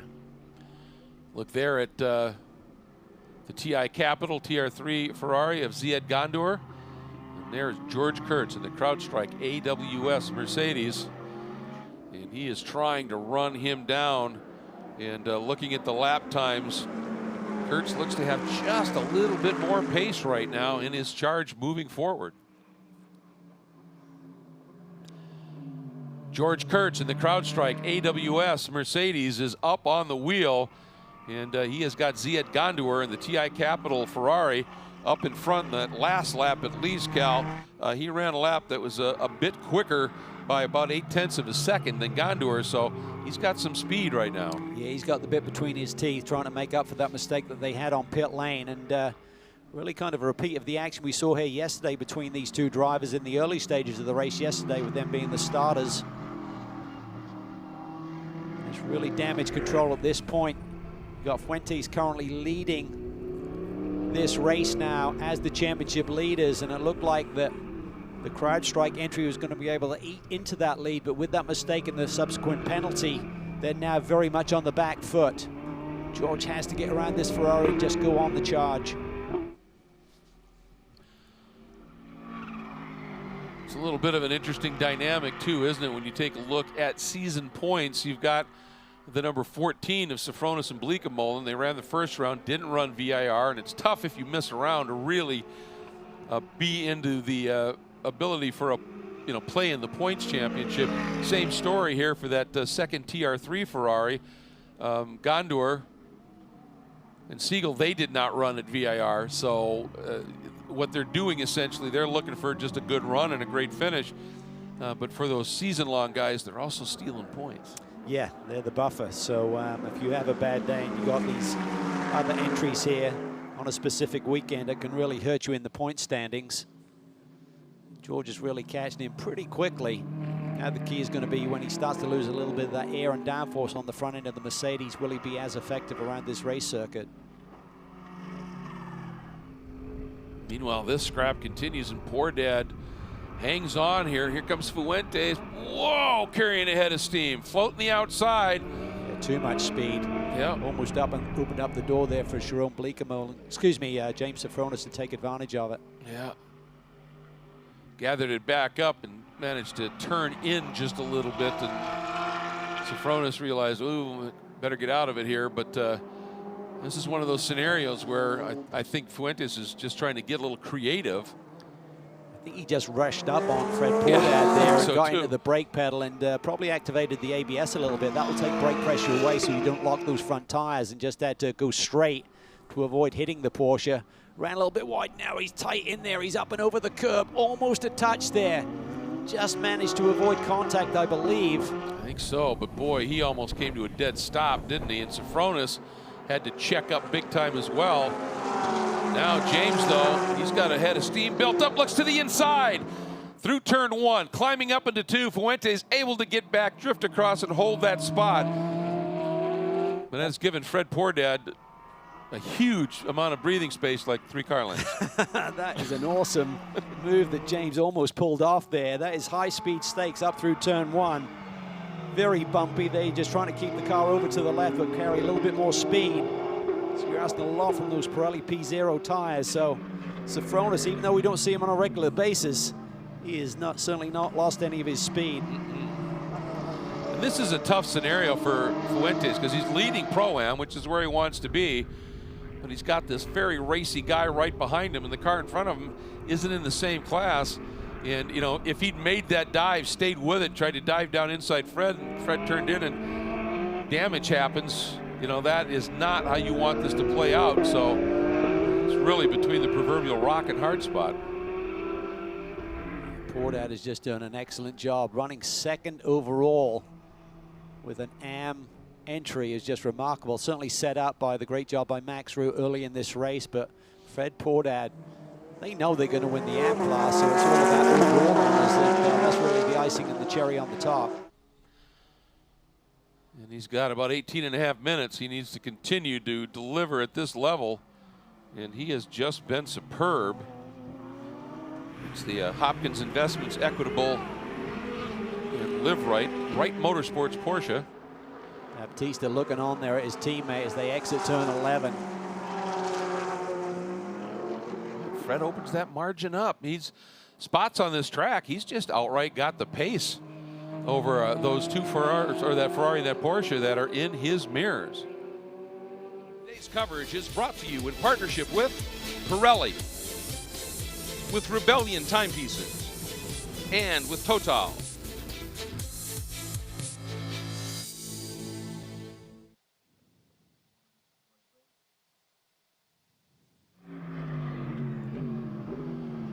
Fred Portad in the Wright Motorsports Porsche continues to fend off Martin Fuentes. Not a class position battle, but an overall position battle.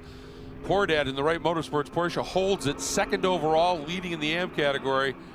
But then Martin Fuentes leading in Pro-Am, third in that #1 Hublot Ferrari. And right behind him, the most experienced competitor in World Challenge. Over 200 starts and over a quarter-century of racing in World Challenge, James Afronis, just right there, and we know he's relentless. He certainly is, and the problem for Fuentes is the longer that Fred Portad can hang on to this position, the more confidence he's going to get. It's like I'm holding him at bay, so suddenly he's not looking as often in his rearview mirrors and just doing his own thing.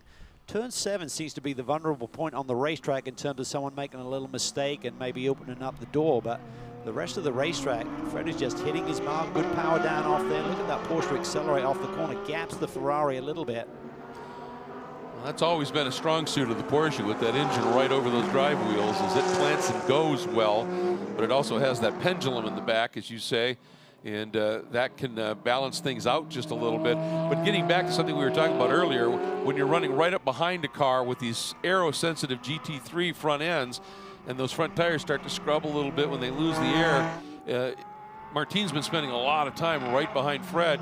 He could be losing his front tires. James could be losing his front tires. Fred's got nobody in front of him right now. So relative to those two guys, that car could just be getting better, right? Yeah, you almost stall them out. They've got the momentum. They start to catch you. They run a slightly quicker lap times. And also from a driver's perspective, you tend to get in the rhythm of the car you're following.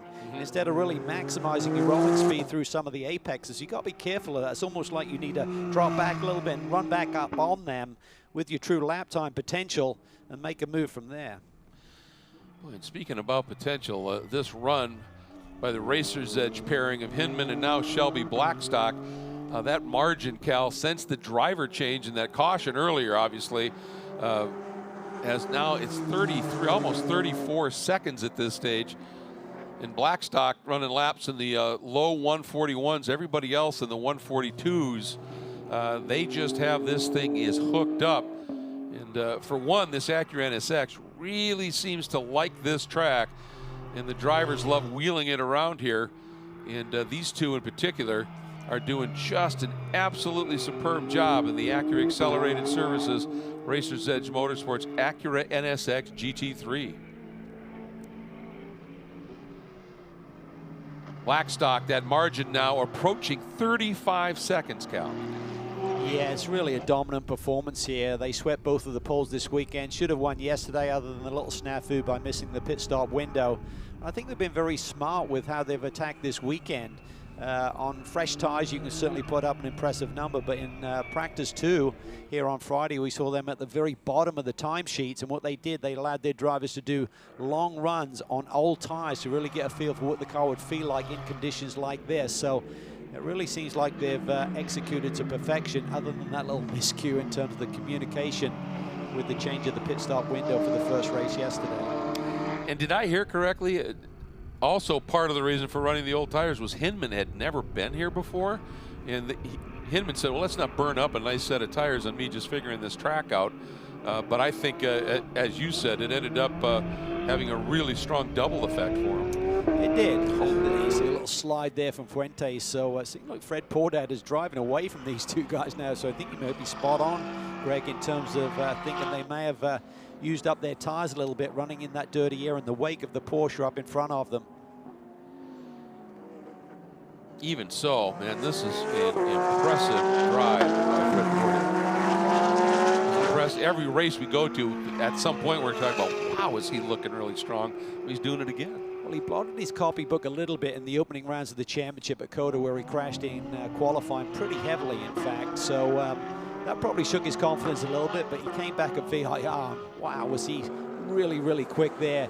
Then he had a suspension breakage up through the high-speed S's. That's got to kind of dent your confidence as well. Exactly. So it's nice to see them have a normal weekend without any incidents like that and really showcasing his true pace. Yeah, doing a great job. And then here's a look at the battle for 6th overall, but 4th in Pro-Am. And Ziad Gandour, we talked about a while ago that Kurtz had the speed and had run him down, but he has not been able to figure out a way by on that TI Capital Ferrari. So Kurt sits behind them, and then this is the guy running in 5th overall, 3rd in the Pro-Am category. That's the DXDT Usalco Mercedes of David Askew, who, of course, the car started by Ryan Dial. That's the margin from Askew back to these two drivers here.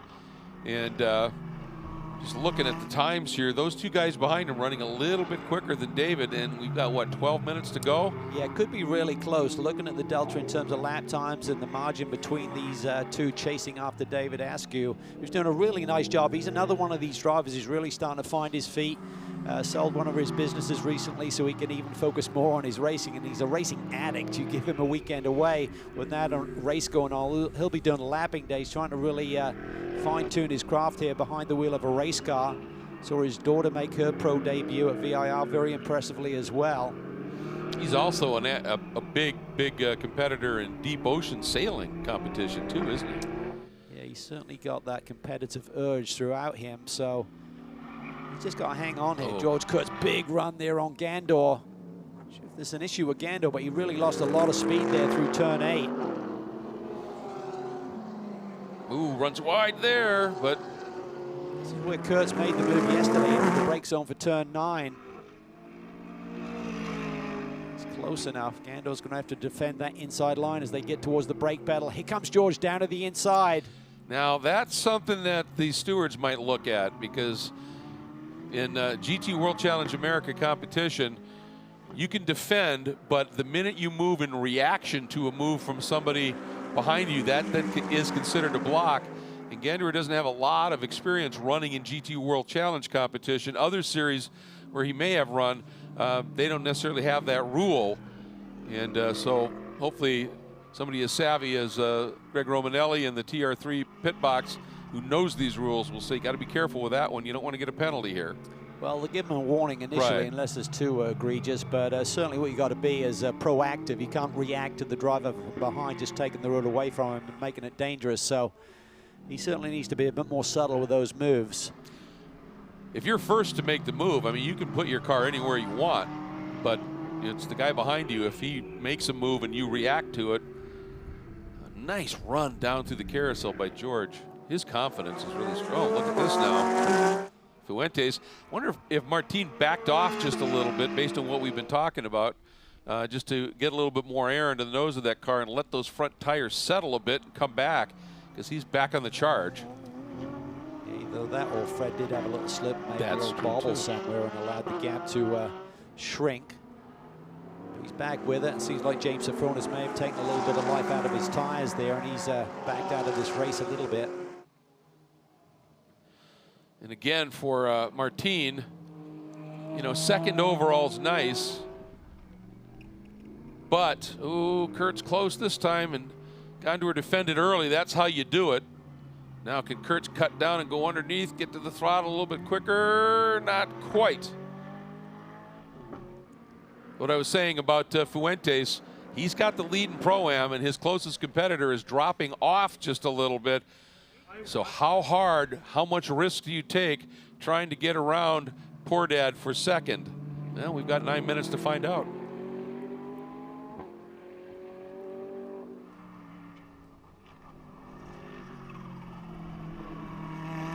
And this is a fascinating little battle, as is this one. Martin got the nose inside, and Fred Resists. He just sure fights him does. off. Just awesome stuff. Yeah, and look at what this has allowed. Here's Mr. Afronis right back in play. Yeah, Fred is really struggling here last couple of laps in terms of his pace, and that's allowed Afronis, as you said, to really join this fascinating little battle once again. Fred just needs to regroup here a little bit. Get John right on the radio and just try and talk him through these last handful of laps here.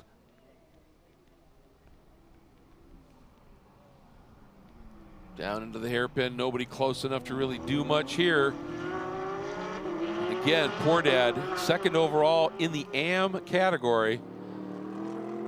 He is the leader, but that's where Fuentes and Afronis behind him are Pro-Am.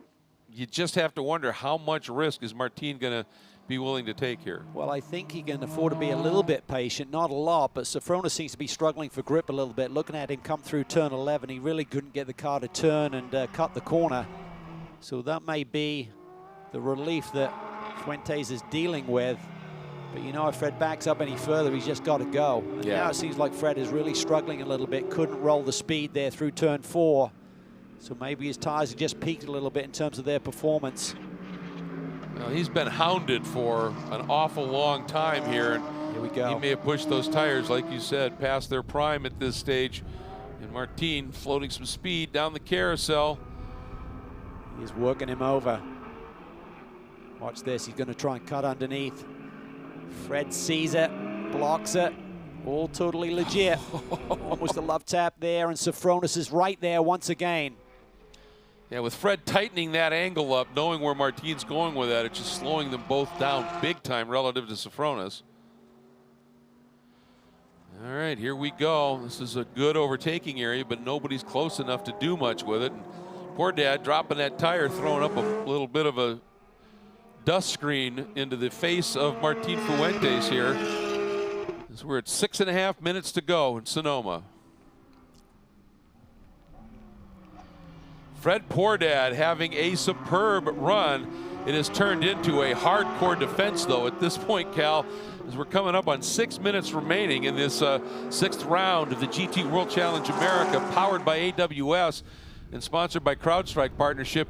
And look at this moment here, and note how far Afronis is behind, and watch what happens. Yeah, watch that. I mean, Fuentes just gets a really good run through the carousel. He tries to tuck underneath there in turn 7. Fred just squeezes him, parks both cars momentarily, and watch Afronis. He's got the roll through turn 7. He's immediately on the tail of the Hublot Ferrari. I mean, that was 10 car lengths. That just, ooh, something's happened here.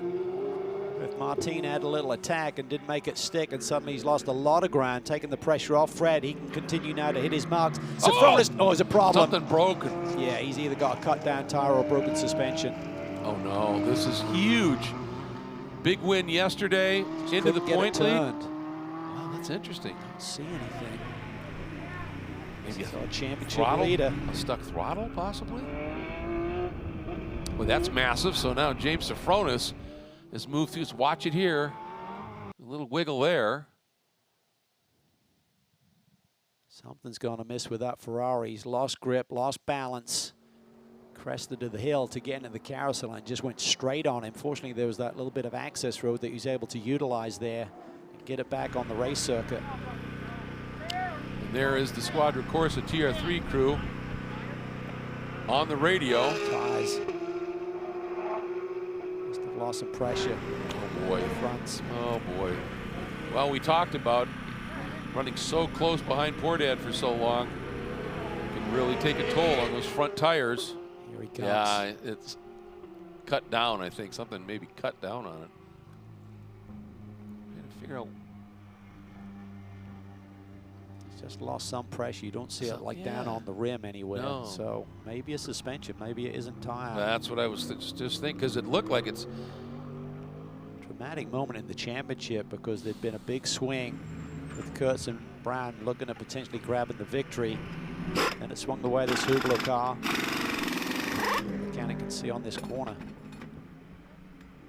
Oh, there's something broken. It's broken. Yeah, put that tire on and that whole suspension component just wiggled as soon as he moved it. So Poordad hangs on here, but now he's got to deal with James Afronis with 3.5 minutes to go. David Askew and Ryan Dial suddenly find themselves second in Pro-Am. Gondor and Siegel third, Kurtz and Brown fourth. See the broken shock there. Something's gone amiss with the wishbone or something. So he crested the hill there, suddenly lost the platform in the car, just hung on to it, and then he went to the brake pedal. Suddenly all your cross weight is missing. Just can't get the car turned. Fortunately, he had that little bit of an access road there to work with to slow it down. But the shock has come disconnected from the bottom A-arm wishbone. And that just, basically it's corner weights, isn't it? When the suspension breaks on that side, the whole car just rocks. Nothing to support it. Exactly. James Afronis now, I think he's realized my tires are not quite up to dealing with Fred Poordad, and I'm leading in Pro-Am. And I've got 2.5 minutes. Again, that's risk versus reward, and I think James is going, I'm going to take the reward. That's the trophy we're talking about here. See Shelby drifting there through turn 7, so he certainly used these tires up. He's certainly able to do here. He's got a nice, comfortable lead. Really a dominant performance by he and Trent Hinman and the whole Racers Edge group here today. Everyone thought about this silver-silver combination in the offseason, and John Maraki's able to put together one of the most potent ones. As now we see this battle continuing to rage here. And this is big time for George Kurtz. You got Fuentes in the pit lane. If he can grab another position, he's just going to increase the championship lead potentially tonight. You know, the DXDT crew are on the radio to George saying, Fuentes is out. And go get him here. We'll see whether George is able to do it without, Gondor floating a little wide there. He's able to hang on to it. Well, the key is Fuentes has done enough time in this race to score points. He's now listed as 5th in class and Kurtz is 4th, so it's only a couple of points swing there. They came into this race, the #1 Hublot Ferrari, with a 10-point lead. So for George Kurtz, if he wants to cut into that lead, he needs to somehow figure a way around this Ferrari before the checkered flag this afternoon. George gets through the exit of 7A a little bit quicker. That time he got a little greedy and the back end stepped out, and that kind of slows it up. But here is where he really gets a head of steam built up, and Gondor just moves over, puts the car right there. Really dropping those rights in that dirt, isn't he? Yeah, He's probably not going to get flagged by the stewards for that, but it's certainly annoying George Kurtz right now. Exactly. George's only got one more lap to try and get this pass done. And it seems like turn 9 is where Gondor is the most vulnerable. All right. The question is, did Shelby Blackstock already, did he get through before the white flag came out? So is it this lap for these guys, or do they get another one here? 17 is going to be awfully close. Yeah. Got Here a he feeling comes. there's going to be, Oh boy. we'll see. I think there may be one more lap. He may beat the clock back to the line in terms he of will. it running out. Well, we've had close margins on some of these flags here this weekend in a lot of different categories. 5, 4, right there. So about 4 seconds. That's another lap. Yeah, and that's another lap for Gando to try and hold off George Kurtz. So they got a lap and a half racing between those two as Shelby starts his very last lap. And for Afronis, he's 1.6 seconds adrift of Poor Dad. I think he'll just sit there. I think that's the smart thing, isn't it? Fellow Porsche, I mean, he doesn't want to take out 2 class leaders in one move. So I think he'll just settle down now and be happy with his win here on home soil. Be able to celebrate here tonight. That's a good point. Home soil. When the Long Beach race got canceled due to the pandemic, this sort of became their home race for GMG, didn't it? It did. A lot of supporters, not many of them able to be on site with the social distancing and private event status that we have here this weekend, unfortunately. And what a ride by Fred Pourdad. Oh, look at this. Gondor has actually opened it up just a little bit. He has. This is not their final lap, so they're going to complete this one plus one more. It's the final lap for the leader. They're about to start their final lap, and Joshua's lost a little bit of ground, so he's got to try and really work hard here on this last lap to try and be in a position to attack maybe into that turn 9 chicane. All right, here we go. One more lap now for these guys, and this is the battle for the final spot on the Pro-Am podium. Ooh, Gondor overran a little bit there. He's going to be slow out of 2. But here we go. Shelby Blackstock took over from Trent Hinman, and it was rinse and repeat. Did what Hinman did early, and for this another win on the season for the silver category and overall for Racer's Edge and for Acura. Trent Hinman and Shelby Blackstock in the Acura Accelerated Services NSX GT3. Just absolutely fantastic. Meanwhile, go back and we'll follow this one here. Big wiggle by moment. Here Gondor. comes George Kurtz. Oh, that was a double save he had to make, and he's through. Wow, that was a big, big save there. Just keeps it together, but Kurtz is through. Gando's going to try and make a move. He tucks it to the inside for turn 7. He goes for it. He goes for the apex. Side by side, there's a touch, and he turns him. He may get a penalty for that one. He might, and I thought that, meanwhile, here comes Fred Pourdad, 2nd overall for the AM pairing of Pourdad and Root, and Fred Pourdad, what a run he put together here. And James Afronis gets the win in Pro-Am, as he is teamed, of course, with Jerome Bleekemolen. So this is going to promote David Askew and Ryan Dial into 2nd. Well, they were already there, I guess, and had this good run. But then Gondor, Kurtz, and Fuentes, of course, parked. But this might shift a little bit, because I think that might be a penalty, as you said. And that car just suddenly looks a little unstable as well, doesn't it? Of course, he may just be a little rattled here as he comes through. On the track, taking 3rd, Gondor and Siegel. We'll see if that holds. And I did see Kurtz able to get away. Here's another look at the moment by Gondor. Yeah, a couple of big twitches there coming through the carousel. George pounces. They come into turn 7, and the racer in Gandor wouldn't give up. Tries to tuck it to the inside. It was always going to be tight. Well, he's kind of at his door there. He's up and over the curb, so he tried to make room, but it just wasn't enough of it to spare. Turns him right at that critical moment in the corner. Yeah, and I thought George had those rear wheels spinning. He could do a snap turn, come right back around, but then it stalled on him here. So our CrowdStrike fastest lap award goes to Trent Hinman, a 1:38.608. So congratulations to Trent, and congratulations to Shelby for hopping in and stretching that margin and giving this Racer's Edge Acura another overall win, and doing it here at Sonoma Raceway.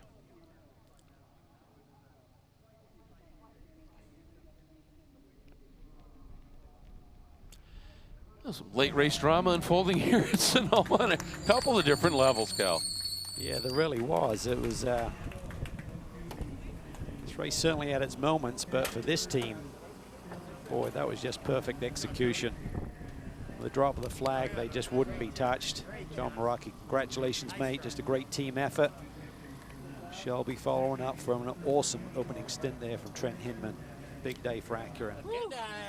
Well, when you have an issue like unfolded yesterday with doing the pit stop and whatever the reason for not getting the information on the change in the window and coming in early, this is how you rebound and just reset everything for the team. It's just, look, we know what we can do. Let's just go out and execute, and they did to perfection. They did, and there was a bulletin that was sent out on Thursday, but when the team just trying to set up for the weekend, they missed it, so they didn't get the information that there would be a move in the pit stop window by 5 minutes. So they did everything right according to what they thought the playbook was, but the playbook had changed. So great way to rebound from that disappointment yesterday.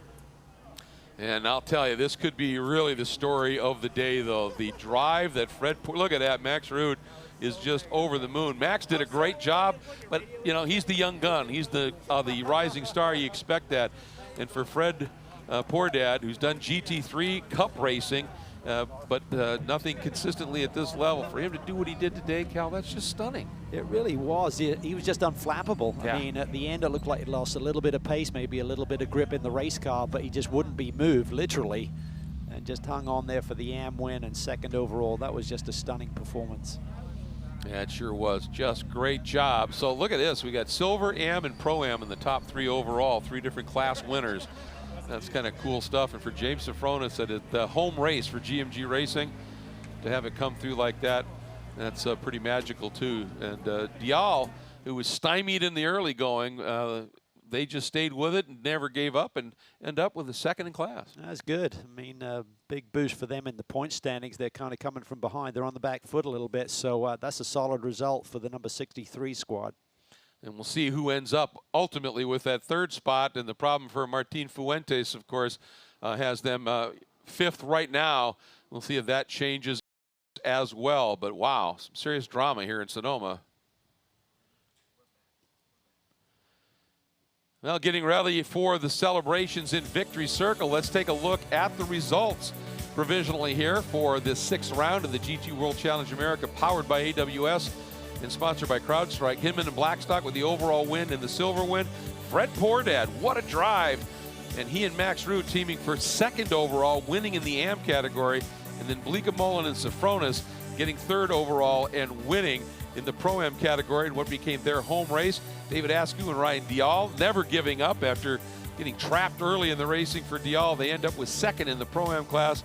And then Gondor and Siegel right now on the track finishing 3rd. Kurtz and his co-driver Colin Brown, who was so fast early, are 4th. And then Fuentes and his co-driver Rodrigo Baptista, who were leading in that Pro-Am category and then had the mechanical issue late in the race with that suspension component, are at the back. So that's just a tough go for them. And boy, we're seeing some churn in this championship point scenario, aren't we? Yeah, it's been a real roller coaster ride as we look at some of the highlights from today. And from the off and the pole, it was Trent Hinman and the Acura from Racer's Edge jumping into the lead. Colin Brown slotting into 2nd, but look at this. Max Ruud moving up a row at the launch here, jumping from 6th to 4th at this stage and getting through on Rodrigo Baptista, Cal. Yeah, put some great pressure on. Then a big moment in this race with the 2 GMG GT2 runners get together up in turn 1.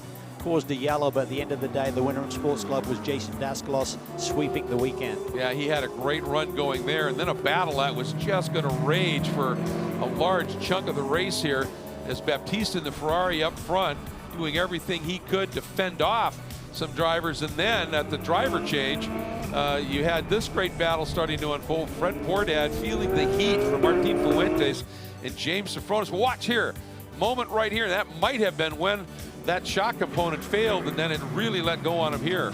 Yeah, just no one home there when he went to turn the wheel. There's no platform control there. The mechanics take a look, couldn't get them back out.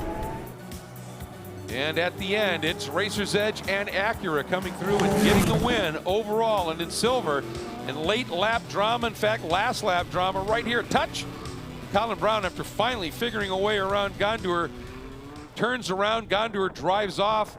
and ends up coming home in third in the Pro-Am category. And then again, Kurtz and then Fuentes and Baptista. Boy, just some drama and heartbreak late in the race here at Sonoma. Unbelievable racing.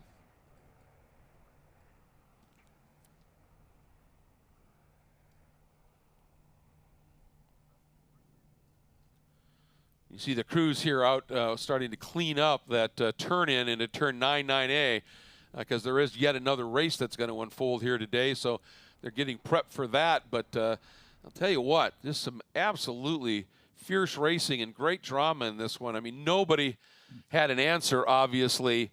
Nobody had an answer for the Hinman Blackstock Racer's Edge Acura, but behind them it was spectacular. Yeah, there were some fireworks, and we're now getting word from the officials that the number 24 car, Gandor, will be penalized for that contact on the last lap, so it should move Kurtz up into a podium position, which minimizes the damage a little bit, and importantly it should give them a bit more of a points gain towards the championship leaders who had a rough day, the number 1 car, Fuentes and Baptista. Yeah, that's going to be big in terms of those points, obviously. And, you know, Gondor, he showed he's a racer. I mean, when that happened and he got past, he tried to do something to counterpunch right away, and just didn't quite work out and resulted in that bit of contact. But as you said, you'd rather have somebody that's aggressive and fast and somebody that's slow and have to speed them up. And I think that was just a great drive by Zied, Z-Hog, as his nickname is.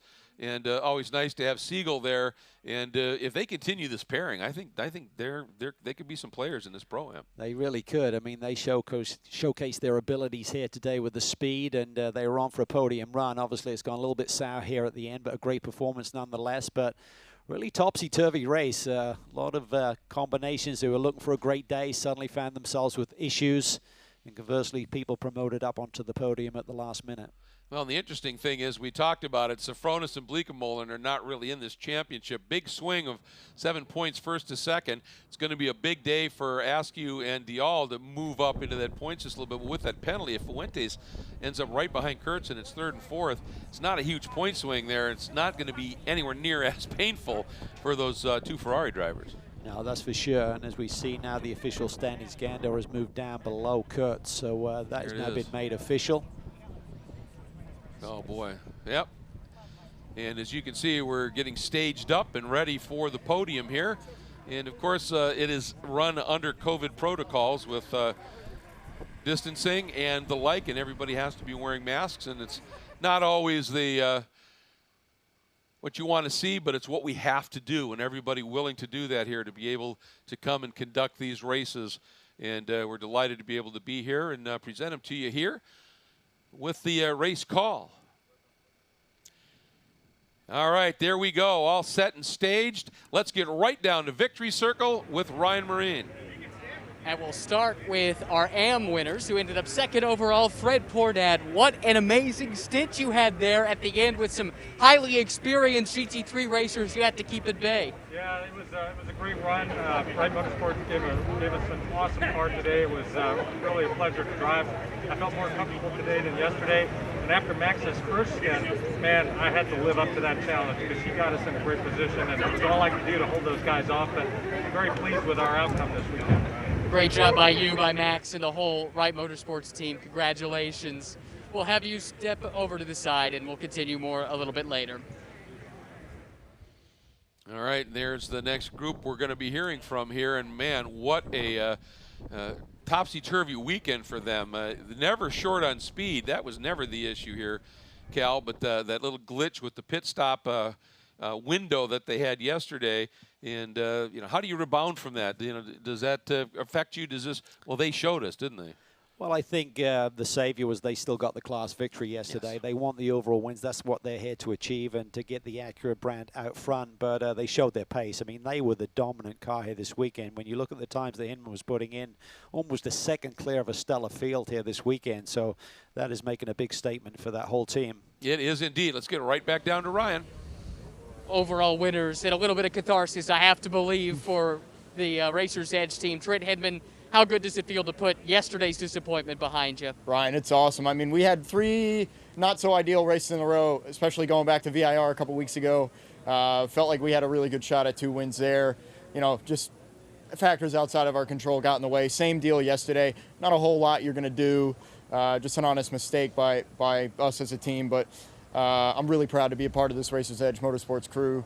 I mean, they gave us a fantastic Acura NSX GT3. Obviously, Shelby did a hell of a job in the race there and qualifying as well. But the biggest thing is the way this whole team, you know, put yesterday beside us, put VIR beside us, put their heads right back down, and we got back to work and got a win again today. So it's good. We just got to keep this going. We got to make sure that we learn from these past mistakes and continue moving forward.